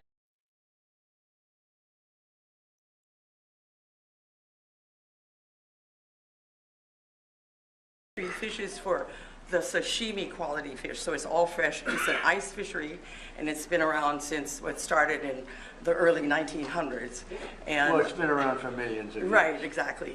Long before us. Right, exactly. That's great. So, that's where you're getting your sashimi and your swordfish from. Most of the swordfish that you eat on the mainland comes from our fishery. They shut down also areas off Maine, that the Maine lobster. Oh, yes, yes. And I think we're going to have to open that one up really quickly, too. But we did it, and then after the election, which was totally rigged, they went out and they put it back again. We'll have that for you next week. It was like 500 square miles or some ridiculous thing like that.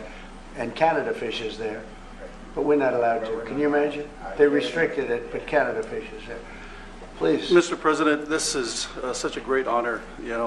Today in American Samoa, we're celebrating the 125th Flag Day. It's the first day celebrating when the U.S. flag was first raised there. At this very moment, they're celebrating that. So this is a monumental occasion for the people of American Samoa, and we are truly. So this is a big thing that's going on right now. Because we're a tuna-dependent economy. 99.5% of our exports is tuna. 99.5%? Well, what about the other half? And then about 80% of our private employment is related to the tuna industry. So yes, this is a big thing for the terrorists. So what's this going to do in terms? It's so interesting to me. It's so horrible and so stupid. It's so stupid. We're talking about a massive ocean, and they're forced to travel 4 to 7 days to go and fish in an area that's not as good and is probably a little more dangerous. The whole thing. So. How is this going to affect your business? It's going to be many more. I mean, you're going to be able to do much more business, I would think, right? Yes, we would think that this will definitely result in more fish deliveries, and more fish deliveries is more economic gains for the territory. Tell us what happens when you say China and other people steal your fish. In other words, you're forced to go to areas that are very dangerous. Well, because of the monuments and overlays of sanctuaries, our fishermen mostly fish on the high seas. And if you look at Global Watch, you will see China, Japan, Korea, and Taiwan all fishing on our very edge of the 200-mile zone. So our fishing, we're in competition with them. And also, their dumping of their fish on U.S. markets lowers the price for our fishermen. And that's another difficult thing that we hope you'll take care of too. And what about the stealing of your fish? Well, you're competing with tuna in a very competitive market, right? So they're camped right outside, like you said, they're camped right outside our EEZ. And what happens? And they're taking our fish because it's migratory. Tuna is migratory. Because we can't fish in our zone. The fish goes to whoever. And they come in. They come in and they get a night. Most Yes, they do. They come in, they take the fish. That's a common, well-documented problem. Does anyone, I mean, it's so interesting. Even you have to find this one interesting. So by doing this, we're going to give you back your lives.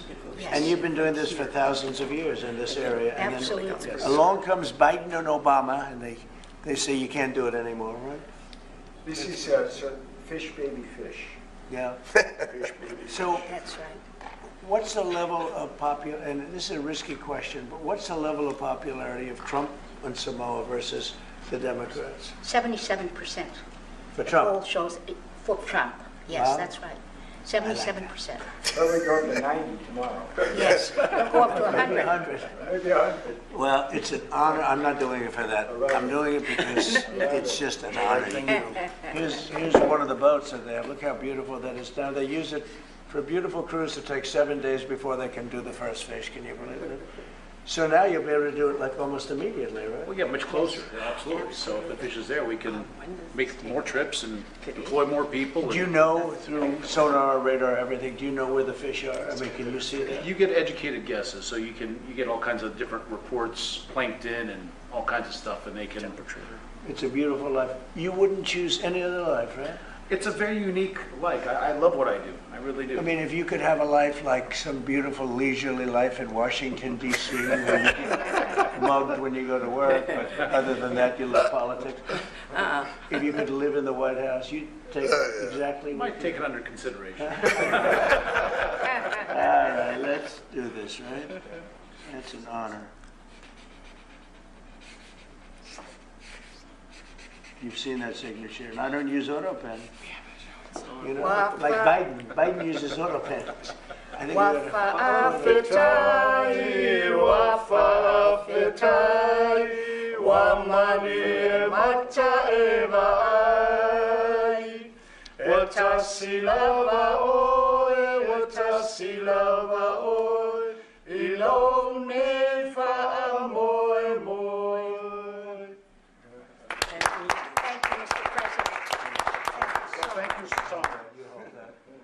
And what is the second one, please? We have one more also relating to fisheries, sir. This is an executive order on seafood competitiveness. Currently, we have two basic problems here. One is that the American seafood industry is dramatically overregulated. Our fisheries are dramatically overregulated. The other is that we have unfair trade practices from our foreign trading partners relating to the seafood industry. So this executive order is going to attempt to address both of those. The Department of Commerce, other federal departments and agencies are going to work with the fisheries to establish common sense regulatory reforms. How long will that take? I think we're expecting to move as Yes. quickly as we can. Yes, sir. You know what I mean, you know exactly what we're talking about already, right? It's crazy, the regulation. It is. Secretary Lutnick is going to fast track that, I can assure you. Howard, please, go ahead. Sure. So you just heard us, the economic zone around Hawaii and Samoa is huge, and it's exclusively ours. So why wouldn't we have our fishermen fish there? I mean, imagine saying our own fishermen, every country in the world, they all fish the 200 miles off their coast, and we were stopping our own fishermen from going off the coast. It's totally the opposite of common sense. That's why President Trump has changed it. Now let's talk about regulation. If you're not even going to let them fish, imagine the regulations that have been written to stop our fishermen from just surviving and thriving. We have the greatest coasts in the world with the greatest fishermen in the world, and we need to let them do their great jobs, raise and capture fish, bring them to our tables, have America have the greatest fish in the world, which we have, and then let them export all these other countries, right? They stop us from exporting. That's going to be over with your leadership and your trading policies. We're going to open all of these markets, and we're going to let our fishermen thrive and prosper, and we are going to have lower cost fish, more of it, and the freshest fish in the world. And this is just common sense for the United States of America. So could I ask, it's so interesting. So you take these massive areas of water, and other countries are allowed to fish in them, right? No, they sneak in, they poach. They So come they're not in- allowed, but they do it because they don't care. But they fish in their own zones, sir. Yeah. So we're systematically disadvantaging our fishermen by not allowing them to fish in parts of our exclusive economic zone, while other countries have their own exclusive economic zones, and they're fishing the heck out of those. So they're totally benefiting. Now that you're allowing the U.S. fishing fleet to fish, they also serve as observers. And when they see poachers, they report them to the authorities. And so they are a big help to the U.S. Coast Guard. And so it's great for our U.S. food security. I mean, we should have a trade surplus in fish, and we have a big trade deficit. Crazy. Because of all this. It's just crazy. Nothing. Okay. Familiar. This is an easy one. Very easy. Hi, Mom. This is an easy one. This is crazy, huh? Well, 80% of the seafood in the U.S. is imported. Yeah.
All right, what is going on here? Here we go. Oh, I guess that was a bad feed. Sorry, guys. That was a bad feed, okay? We're gonna get you the real feed right here. I'm a full-time daddy, and I gotta do this as well. So, thank you for being patient. You guys are the best. Thank you. Double tap your screen, Foreign subscribe to the countries channel. buying U.S. steel. Let's go. U.S. Steel was one of our great companies of the world. When you go back 80 years, and it was the biggest, strongest, most powerful company in the world. This right here is still live right here. We go all the way back. Let's see how far away. Yeah, let's go. Back again. We'll have that for you next And it was week. like 500 square miles or some ridiculous thing like that. And Canada fishes there, but we're not allowed to. Can you imagine? They restricted it, but Canada fishes there. Please. Mr. President, this is such a great honor. You know, today in American Samoa, we're celebrating the 125th Flag Day. It's the first day celebrating when the U.S. flag was first raised there. At this very moment, they're celebrating that. So this is a monumental occasion for the people of American Samoa, and we are truly So this is a big thing that's going on right now. because we're a tuna-dependent economy. 99.5% of our exports is tuna. 99.5%? Yeah. Well, what about the other half? And then about 80% of our private employment is related to the tuna industry. So yes, this is a big thing for the territory. We are a one industry economy. Right, what's this going to do in terms? It's so interesting to me. It's so horrible and so stupid. It's so stupid. We're talking about a massive ocean, and they're forced to travel 4 to 7 days to go and fish in an area that's not as good and is probably a little more dangerous. The whole thing. So, what's this going to? How is this going to affect your business? It's going to be many more. I mean, you're going to be able to do much more business, I would think, right? Yes, we would think that this will definitely result in more fish deliveries, and more fish deliveries is more economic gains for the territory. Tell us what happens when you say China and other people steal your fish. Well, in other words, you're forced to go to areas that are very dangerous. Well, because of the monuments and overlays of sanctuaries, our fishermen mostly fish on the high seas. And if you look at Global Watch, you will see China, Japan, Korea, and Taiwan all fishing on our very edge of the 200-mile zone. So our fishing, we're in competition with them. And also, you know, their dumping of their fish on U.S. markets lowers the price for our fishermen. And that's another difficult thing that we hope you'll take care of soon. And what about the stealing of your fish? Well, you're competing with tuna in a very competitive market, right? So they're camped right outside, like you said, they're camped right outside our EEZ. And what happens? And they're taking our fish because it's migratory. Tuna is migratory. Because we can't fish in our zone, the fish goes to whoever. And they come in. They come in the dead of night. Most of Yes, them they do. go out. They come in, Nobody catches they them. take They the steal. fish, Yeah, that's a common, well-documented problem. Does anybody, I mean, it's so interesting. Even you have to find this one interesting. So by doing this, we're going to give you back your lives. And you've been doing this for thousands of years in this area. And Absolutely. then along comes Biden and Obama, and they say you can't do it anymore, right? This is fish baby fish. Yeah. Fish baby. So That's right. what's the level of and this is a risky question, but what's the level of popularity of Trump and Samoa versus the Democrats? 77%. For The Trump. poll shows for Trump. Yes, Wow. that's right. 77%. Well, we go to the 90s. Yes, they'll go up to 100. Oh my God. Well, Oh, it's an gee. honor. I'm not doing it for that. I'm doing it because it's just an honor. Here's one of the boats in there. Look how beautiful that is down. They use it for a beautiful cruise that takes 7 days before they can do the first fish. Can you believe it? So now you'll be able to do it like almost immediately, right? We get much closer, absolutely. So if the fish is there, we can make more trips and employ more people. Do you know through sonar, radar, everything, do you know where the fish are? I mean, can you see that? You get educated guesses, so you get all kinds of different reports, plankton and all kinds of stuff, and they can. Temperature. It's a beautiful life. You wouldn't choose any other life, right? It's a very unique life. I love what I do. I really do. I mean, if you could have a life like some beautiful leisurely life in Washington, D.C., where you get mugged when you go to work, but other than that, you love politics. if you could live in the White House, you'd take exactly. Might take it under consideration. All right, let's do this, right? That's an honor. You've seen that signature, and I don't use auto pen. Like Biden. Biden uses auto pen. Auto pen, yeah.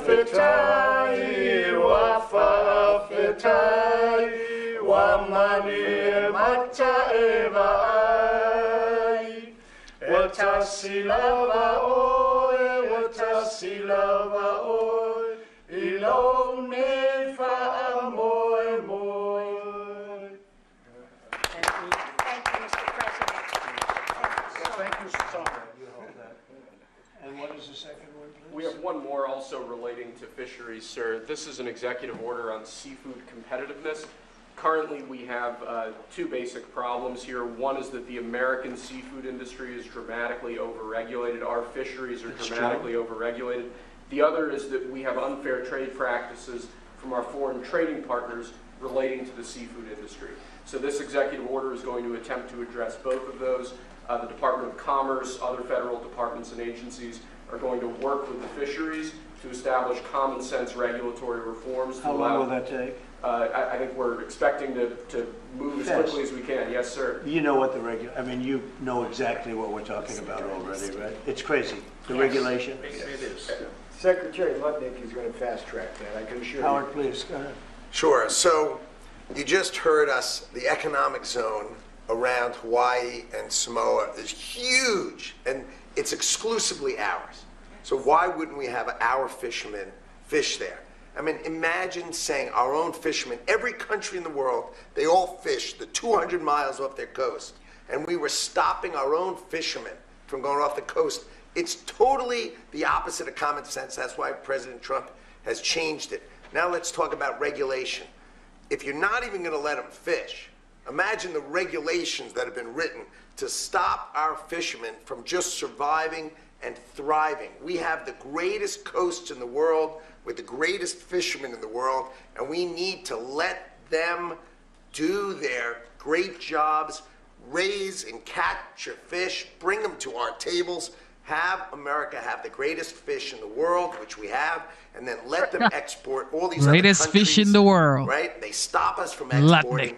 That's going to be over with your leadership and your trading policies. We're going to open all of these markets, and we're going to let our fishermen thrive and prosper, and we are going to have lower cost fish, more of it, and the freshest fish in the world. And this is just common sense for the United States of America. So could I ask, it's so interesting. So you take these massive areas of water, and other countries are allowed to fish in them, right? No, they sneak in, they poach.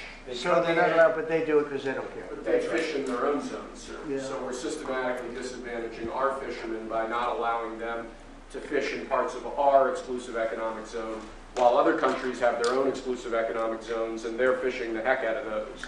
So they're totally benefiting. Now that you're allowing the U.S. fishing fleet to fish, they also serve as observers. And when they see poachers, they report them to the authorities. And so they are a big help to the U.S. Coast Guard. Right. And so it's great for our U.S. food security. It's great. I mean, we should have a trade surplus in fish, and we have a big trade deficit. It's crazy. Because of all this. It's just crazy. Nothing Okay. familiar. This is an easy one. Very easy. Hi, Mom. This is an easy one. This is crazy, huh? Well, 80% of the seafood in the U.S. is imported. Yeah. So can you imagine that? We import seafood, and we have the greatest coast So and what- fishing in the Okay, world. so in Maine, they do something similar. I think it's like 500 miles or something, some crazy thing. And Canada goes and they fish there, other people fish there, Europe fishes there. The Maine lobster. You can't get Maine lobsters because so Maine's forced to go for days out to some other area that's not as good. We have to free that up too. We'll have that on your desk next week, I promise. The Maine lobster, right? Yeah. It's incredible. You did it last time, and they undid it. Canada fishes there. Biden undid No, we're it. not allowed to, yeah. I did it last time in Maine, and they undid it. That's why we have to stay president for a long time. Okay. Thank you, everybody. What an honor. It's a great honor. Thank you, sir. Thank you. you, Mr. President. Thank you, Mr. President. Thank you very much. Thank you very Thank much. you very much. Thank you, Mr. President. Great job. Thank you so much, Mr. Beautiful. You Mr. guys look like a real athlete right there. There, look how it is. I get a shake too. Mr. President, breaking news, a short time ago, the Supreme Court agreed to hear oral arguments in the case about ending birthright citizenship. How confident are you that the court will rule in your favor and allow that order to end birthright citizenship to go forward? Well, you're just telling me that for the first time. I am so happy. I think the case has been so misunderstood. That case, birthright citizenship, is about slavery. If you look at the details of it, the signings of it, everything else, that case is all about slavery. And if you view it from that standpoint, people understand it. But for some reason, lawyers don't talk about it, the news doesn't talk about it. That's not about tourists coming in and touching a piece of sand and all of a sudden they're a citizenship. You know, they're a citizen. That is all about slavery. Touching a piece of sand and you're a citizen. Even look at the dates on which it was signed. It was right at that era, right after the Civil War. And if you look at it that way, the case is an easy case to win. And I hope the lawyers talk about birthright, citizenship, and slavery, because that's what it was all about. And it was a very positive, it was meant to be positive. And they use it now instead, not for slavery, they use it for people that come into our country and they walk in and all of a sudden they become citizens and they pay a lot of money to different cartels and others. It's all about slavery, and if you look at it that way, we should win that case. Okay. Mr. President, following that, we have a great relationship with the president of El Salvador. Will you ask him to release Abrego Garcia so that you can facilitate his return here to the United States? And do you believe he deserves due process here? Well, I must tell you, I have to refer again to the lawyers. I'll have to do what they ask me to do. I had heard that there were a lot of things about a certain gentleman, perhaps it was that gentleman, that would make that case be a case that's easily winnable on appeal. So we'll just have to see. I'm going to have to respond to the lawyers. Mr. President, we're learning that there are now 2 deceased following that shooting at Florida State University. Following and amid that, is there any changes that you want to see to gun legislation? Anything you see broken with gun laws in our Well, country? I'm going to have to look. I'm a big advocate of the Second Amendment. I have been from the beginning. I protected it, and these things are terrible. But the gun doesn't do the shooting. The people do. It's a phrase that's used probably too often. I will tell you that it's a shame. I'm just hearing about it now. I just hear about it. I know the area very well. I know the school very well. I know everything about it. It's Florida. And we'll have more to say about it later. I have What to do see you what mean when you happens. say there will be more to say about it? Only in terms of what happened. As far as legislation is concerned, this has been going on for a long time. I have an obligation to protect the Second Amendment. I ran on the Second Amendment, among many other things, and I will always protect the Second Amendment. Mr. President, a question about the United Kingdom. Reports that you're going to go and stay with the King in September. Can Yes. you confirm that? What are you looking forward to? Well, I was invited by the King and by the country, great country, they're going to do a second, as you know, a second fest. And that's what it is. It's a fest, and it's beautiful. And it's the first time it's ever happened to one person. And the reason is that we have 2 separate terms. And it's an honor to be, I'm a friend of Charles. I have great respect for King Charles and the family, William. We have just really just a great respect for the family. And it's a very great honor that, and I think they're setting a date for September. It's going to be a smaller visit initially and then a bigger state visit to follow after. Is that the plan? Yeah, they say that it's going to be, I don't know how it can be bigger than the last one. The last one was, as you know, was incredible. But they say it's going to be even more important. So it's a great honor to be so chosen. President Trump, yesterday you spoke with Japan. Is the Nippon steel deal part of the tariff negotiations? Did you discuss that with them? It could be, but I doubt it. I mean, I think we're going to view it separately. We want U.S. steel to remain in the hands of the United States and people from the United States. And great respect for Japan, but we don't want a foreign country buying U.S. steel. U.S. Steel was one of our great companies of the world. When you go back 80 years, and it was the biggest, strongest, most powerful company in the world. And we're going to make it very strong and powerful again without Nippon. But if Nippon wants to come in, and I hear they're working on it very hard, I have great respect for Nippon Steel. I know a lot about it. But they can invest and they can do lots of things, partnerships, but we want to have U.S. Steel remain in this country. So is that a stipulation you would put on these tariff negotiations? I guess we could talk about it with regard to tariffs, Howard. I mean, it's something that could be a part of it, but tariff negotiations are actually simpler than that. I mean, we're going to set a number and people are going to pay that number, or they're going to decide to go elsewhere. If there is such a place, there really is no elsewhere, I think. Mr. President, in the first term, your Attorney General apologized to Tea Party groups who have been targeted by the IRS under the Obama administration. Why is it okay for the IRS to now be looking at changing the tax status of Harvard because of policy disagreements you have with the university? So, you know, I had dinner last night with a lot of pastors and ministers and people of faith, and there were like 32 of them. And it was beautiful in the Blue Room. And they said, sir, I was targeted by the IRS. And the FBI came in, sir. And I've been going through hell for years. And somebody overheard that statement and they said, oh, that happened to me too. Another one overheard, oh, that happened to me too. It was the Biden people. And they had 7 or 8 of them. We're going to be reporting it very soon. I said, this has to be reported. These are ministers, pastors, evangelicals. They were targeted by the Biden administration, which was a disgraceful administration. Well, I was targeted more than anybody in history. I think you probably know that. I hope you admit it, but you might not. But I was targeted more than anybody in history. But it was interesting because one pastor told me, and another one heard, oh, me too, and me too, me too, me too. All of a sudden, they're all, and one of them spent all of his money, everything he had on lawyers, for 3 years, he said. It took place almost immediately after the election. After the election, when Biden came in, unfortunately for the country, sadly for the country. So when you ask me that question, I immediately say, let's switch it around to tell you what happened last night. And not only that, we're also finding that many people just having to do with Trump support have gone through hell. And they've used the IRS for purposes of something that's very illegal for them to have to do.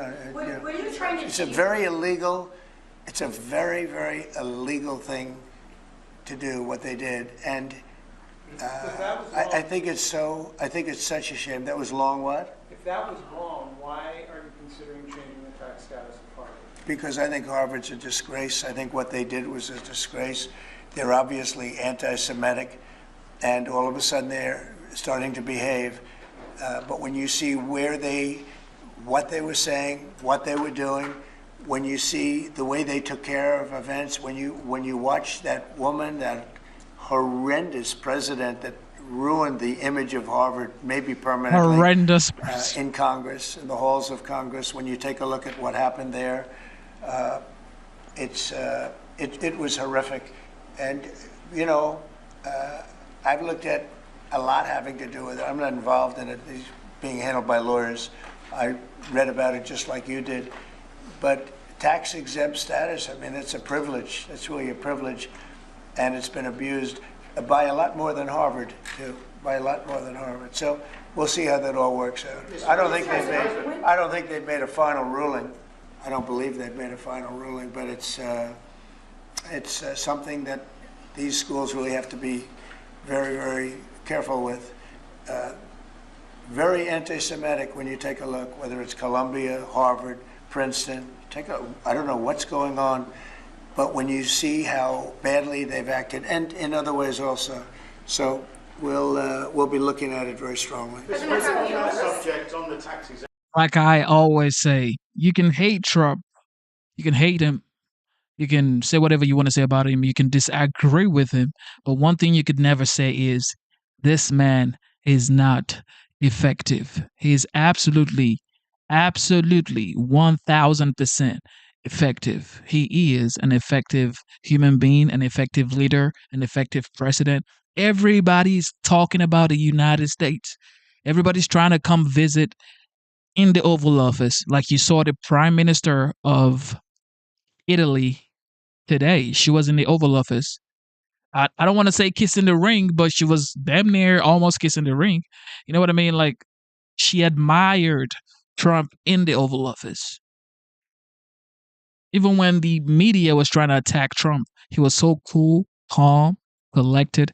She saw that and she was like, I'm glad this is the leader of the free world. I mean, it's just inevitable how hard this man has been working. And, well, it's inevitable the results for American people because this guy has been working hard since he got inaugurated. Look, he's been working hard before he got inaugurated, actually, because he was doing 2, 3, 4 campaigns, 2, 3, 4 events per day before he became the president of the United States. Now he's the president. He was inaugurated on January 20.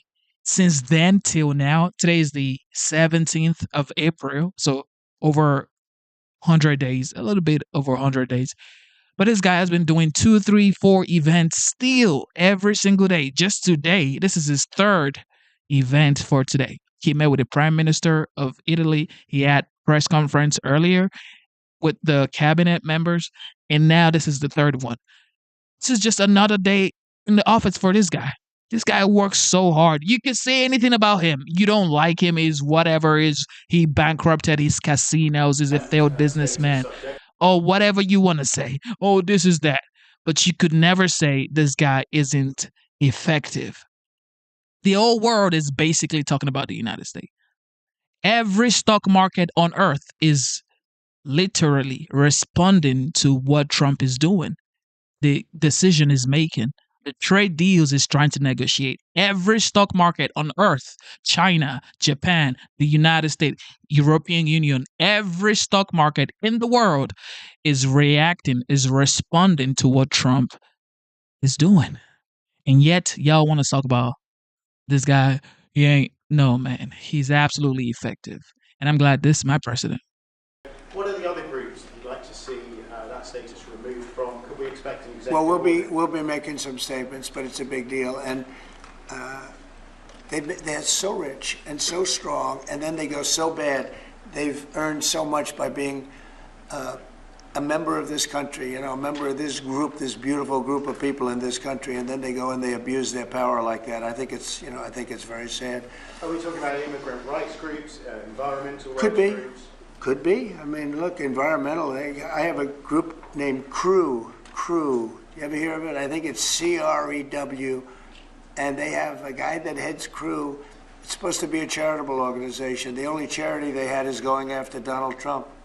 So we're looking at that. We're looking at a lot of things. But if you take a look at CREW, what they've done, and I think it was a very big abuse, but we're going to be finding out pretty soon. Can you explain the disconnect between your conversations with President Xi, when those potentially could happen and why they haven't happened yet? Well, you don't know whether or not they've happened. That's the question. Yeah, I mean, I've never said whether or not they've happened, but I have a very good relationship with President Xi, and I think it's going to continue. And I would say they have reached out a number of times. Xi or they? Well, the same. I view it very similar. It would be top levels of China. And if you knew him, you would know that if they reached out, he knew exactly. He knew everything about it. He runs it very tight, very strong, very smart. And yeah, we're talking to China. So they've reached out in recent days or recent weeks? Excuse me? They've reached out since the 145% tariffs? Oh, yeah, sure. Yeah. Do you believe a lot? Do you believe a lot all the time? We're talking. Have you ever talked directly to President Xi? I don't want to say that. Yeah. It's just not appropriate. But you're speaking. Sorry, has he called you directly, President Xi, or reached out to try to facilitate a conversation? Well, I'm not going to tell you that. Pretty obvious that he has, but we will. They said pretty obvious. It's not that important because honestly, we're going to have a deal. I believe we're going to have a deal with China.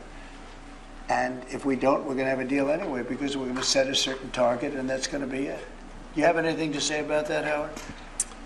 I think our tariff policy around the world has every country in the world coming in and talking to us. It is incredible. We had country after country in yesterday. We are confident that we will work out something with China, and the president knows what he wants to do. And I think he knows it better than anybody else in the world. And we are confident that this is going to work out well, both for the United States of America. I'm sure he'll work it out with China. But the amount of other countries who are working with us is incredible. And I think it's really going to work for the American farmers, for our ranchers, for our fishermen, for our businesses. The scale of companies coming to America just every day, like even this morning we were talking about Whirlpool, and then we were talking about car companies opening.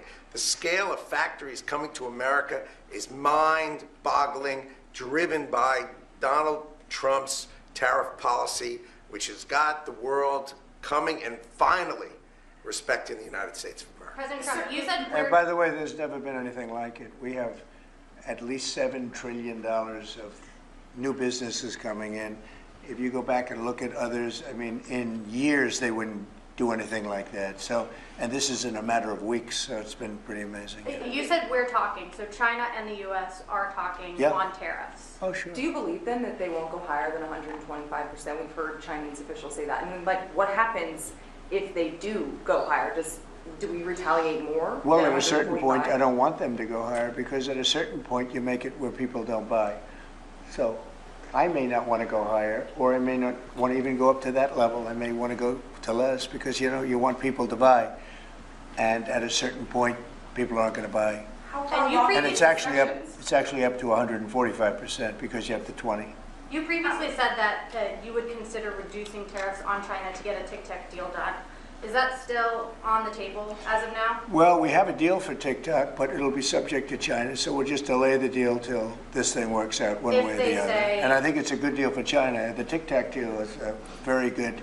TikTok is good for China, and I think they'd like to see us do a deal, especially the deal that we have pretty much done with some of the best companies in the world. If they agree to sign the deal, would you take that into consideration? I think it would be something we discuss, because it's a natural. If we're making a deal, I guess we'll spend 5 minutes to talk about TikTok. It wouldn't take very long. Can you give us a sense of how far along these negotiations are with China? Are they in the early stages, or are you inching closer now to actually making a deal on tariffs? I think that we will make a deal with China. I think we've had some very good talks, but we will have some very good talks remaining. And, I view it, and some people say, oh, rush. I think we have a lot of time. I think we have plenty of time. But we have very, very good. You saw Japan was here yesterday. We had Italy today. We had a great conversation with the Prime Minister. We've had very good talks yesterday with Mexico. Talking with everybody. The problem is it's only so many hours in the day. I think we're going to make a deal with China. We're going to make a deal with everybody, and if we don't make a deal, we'll just set a target, and we'll live with that, and it'll be fine too. How much time do you think? I would think over the next 3 or 4 weeks. I think maybe the whole thing could be concluded. You have to understand, we're a big. If you think of us as a big, beautiful department store before that business was destroyed by the internet, we're a big, beautiful store, and everybody wants a piece of that store. China wants it. Japan wants it, Mexico, Canada, they live off it, those two. Without us, they wouldn't have a country. And everybody wants a piece. And at a certain point, if we don't make a deal, we'll just set a limit. We'll set a tariff, we'll set some parameters, and we'll say, come in and shop. They may not like that, and they may find it, or the market may find it too high, more likely the market, but the market may find it too high, or the country may find it too high. Then they'll come back and say, well, we think this is too high, and we'll negotiate, or they're going to say something else. They're going to say, well, let's see what happens. But they always have a right not to do it. So they can say, well, we don't want it, so we're not going to shop there. We're not going to shop in the store of America. We have something that nobody else has, and that's the American consumer. And I had the most successful 4-year period in the history of this country, and I think we're going to blow it away this time. But there is a little bit of a transition, and we're going to have that little transition, and it's not much of a transition. If you look right now, we're getting 25% on cars, right? We're getting 25% on steel. We're getting 25% on aluminum. We're going to have some other things that we're going to be adding in the not too distant future because we want them to be made here. The medicines, the drugs, pharmaceuticals are going to be done, and computer chips, et cetera, et cetera. And because of that, we have the biggest computer companies in the world coming in from Taiwan and other places, and they're building in Arizona and lots of other places. We're number one in AI by far. We're leading China by a lot, by tremendous amounts. We're going to supply electricity at levels never supplied before. They're going to build their own electric. We're going to let them become a utility, essentially. And it's going to be amazing for the country. They're going to build their own electric plants. We have to double up our electricity to remain number one in AI. We're going to have to double up our electricity take our whole country. We're going to have to double up our electricity. Think of that. And probably even triple it up. And we're going to let them build their own electric plants with their plant that they're building for the AI or whatever they're doing. Never been done before. We're going to get them quick approvals. It's going to be very clean, going to be very nice. And we're going to get them very fast approvals. And people are investing in this country like they've never invested before. Thank you very much, everybody.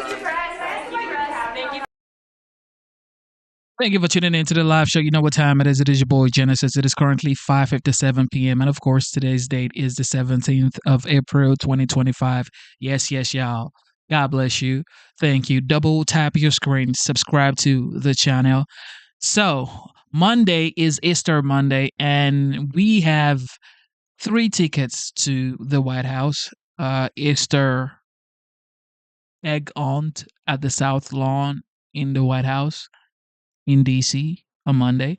So I plan on taking my daughter and my mother-in-law to the White House on Monday. So yeah, it's a little hectic this past few days. Well, this whole year has been hectic because the news I got in January really broke me down. But God is in control. Instead of looking for perfection, seek for consistency. Never give up on yourself. Never give up on your dreams. Never give up on God. Believe in yourself, believe in your dreams, and believe in Almighty God. God is the greatest. God bless you. God bless America.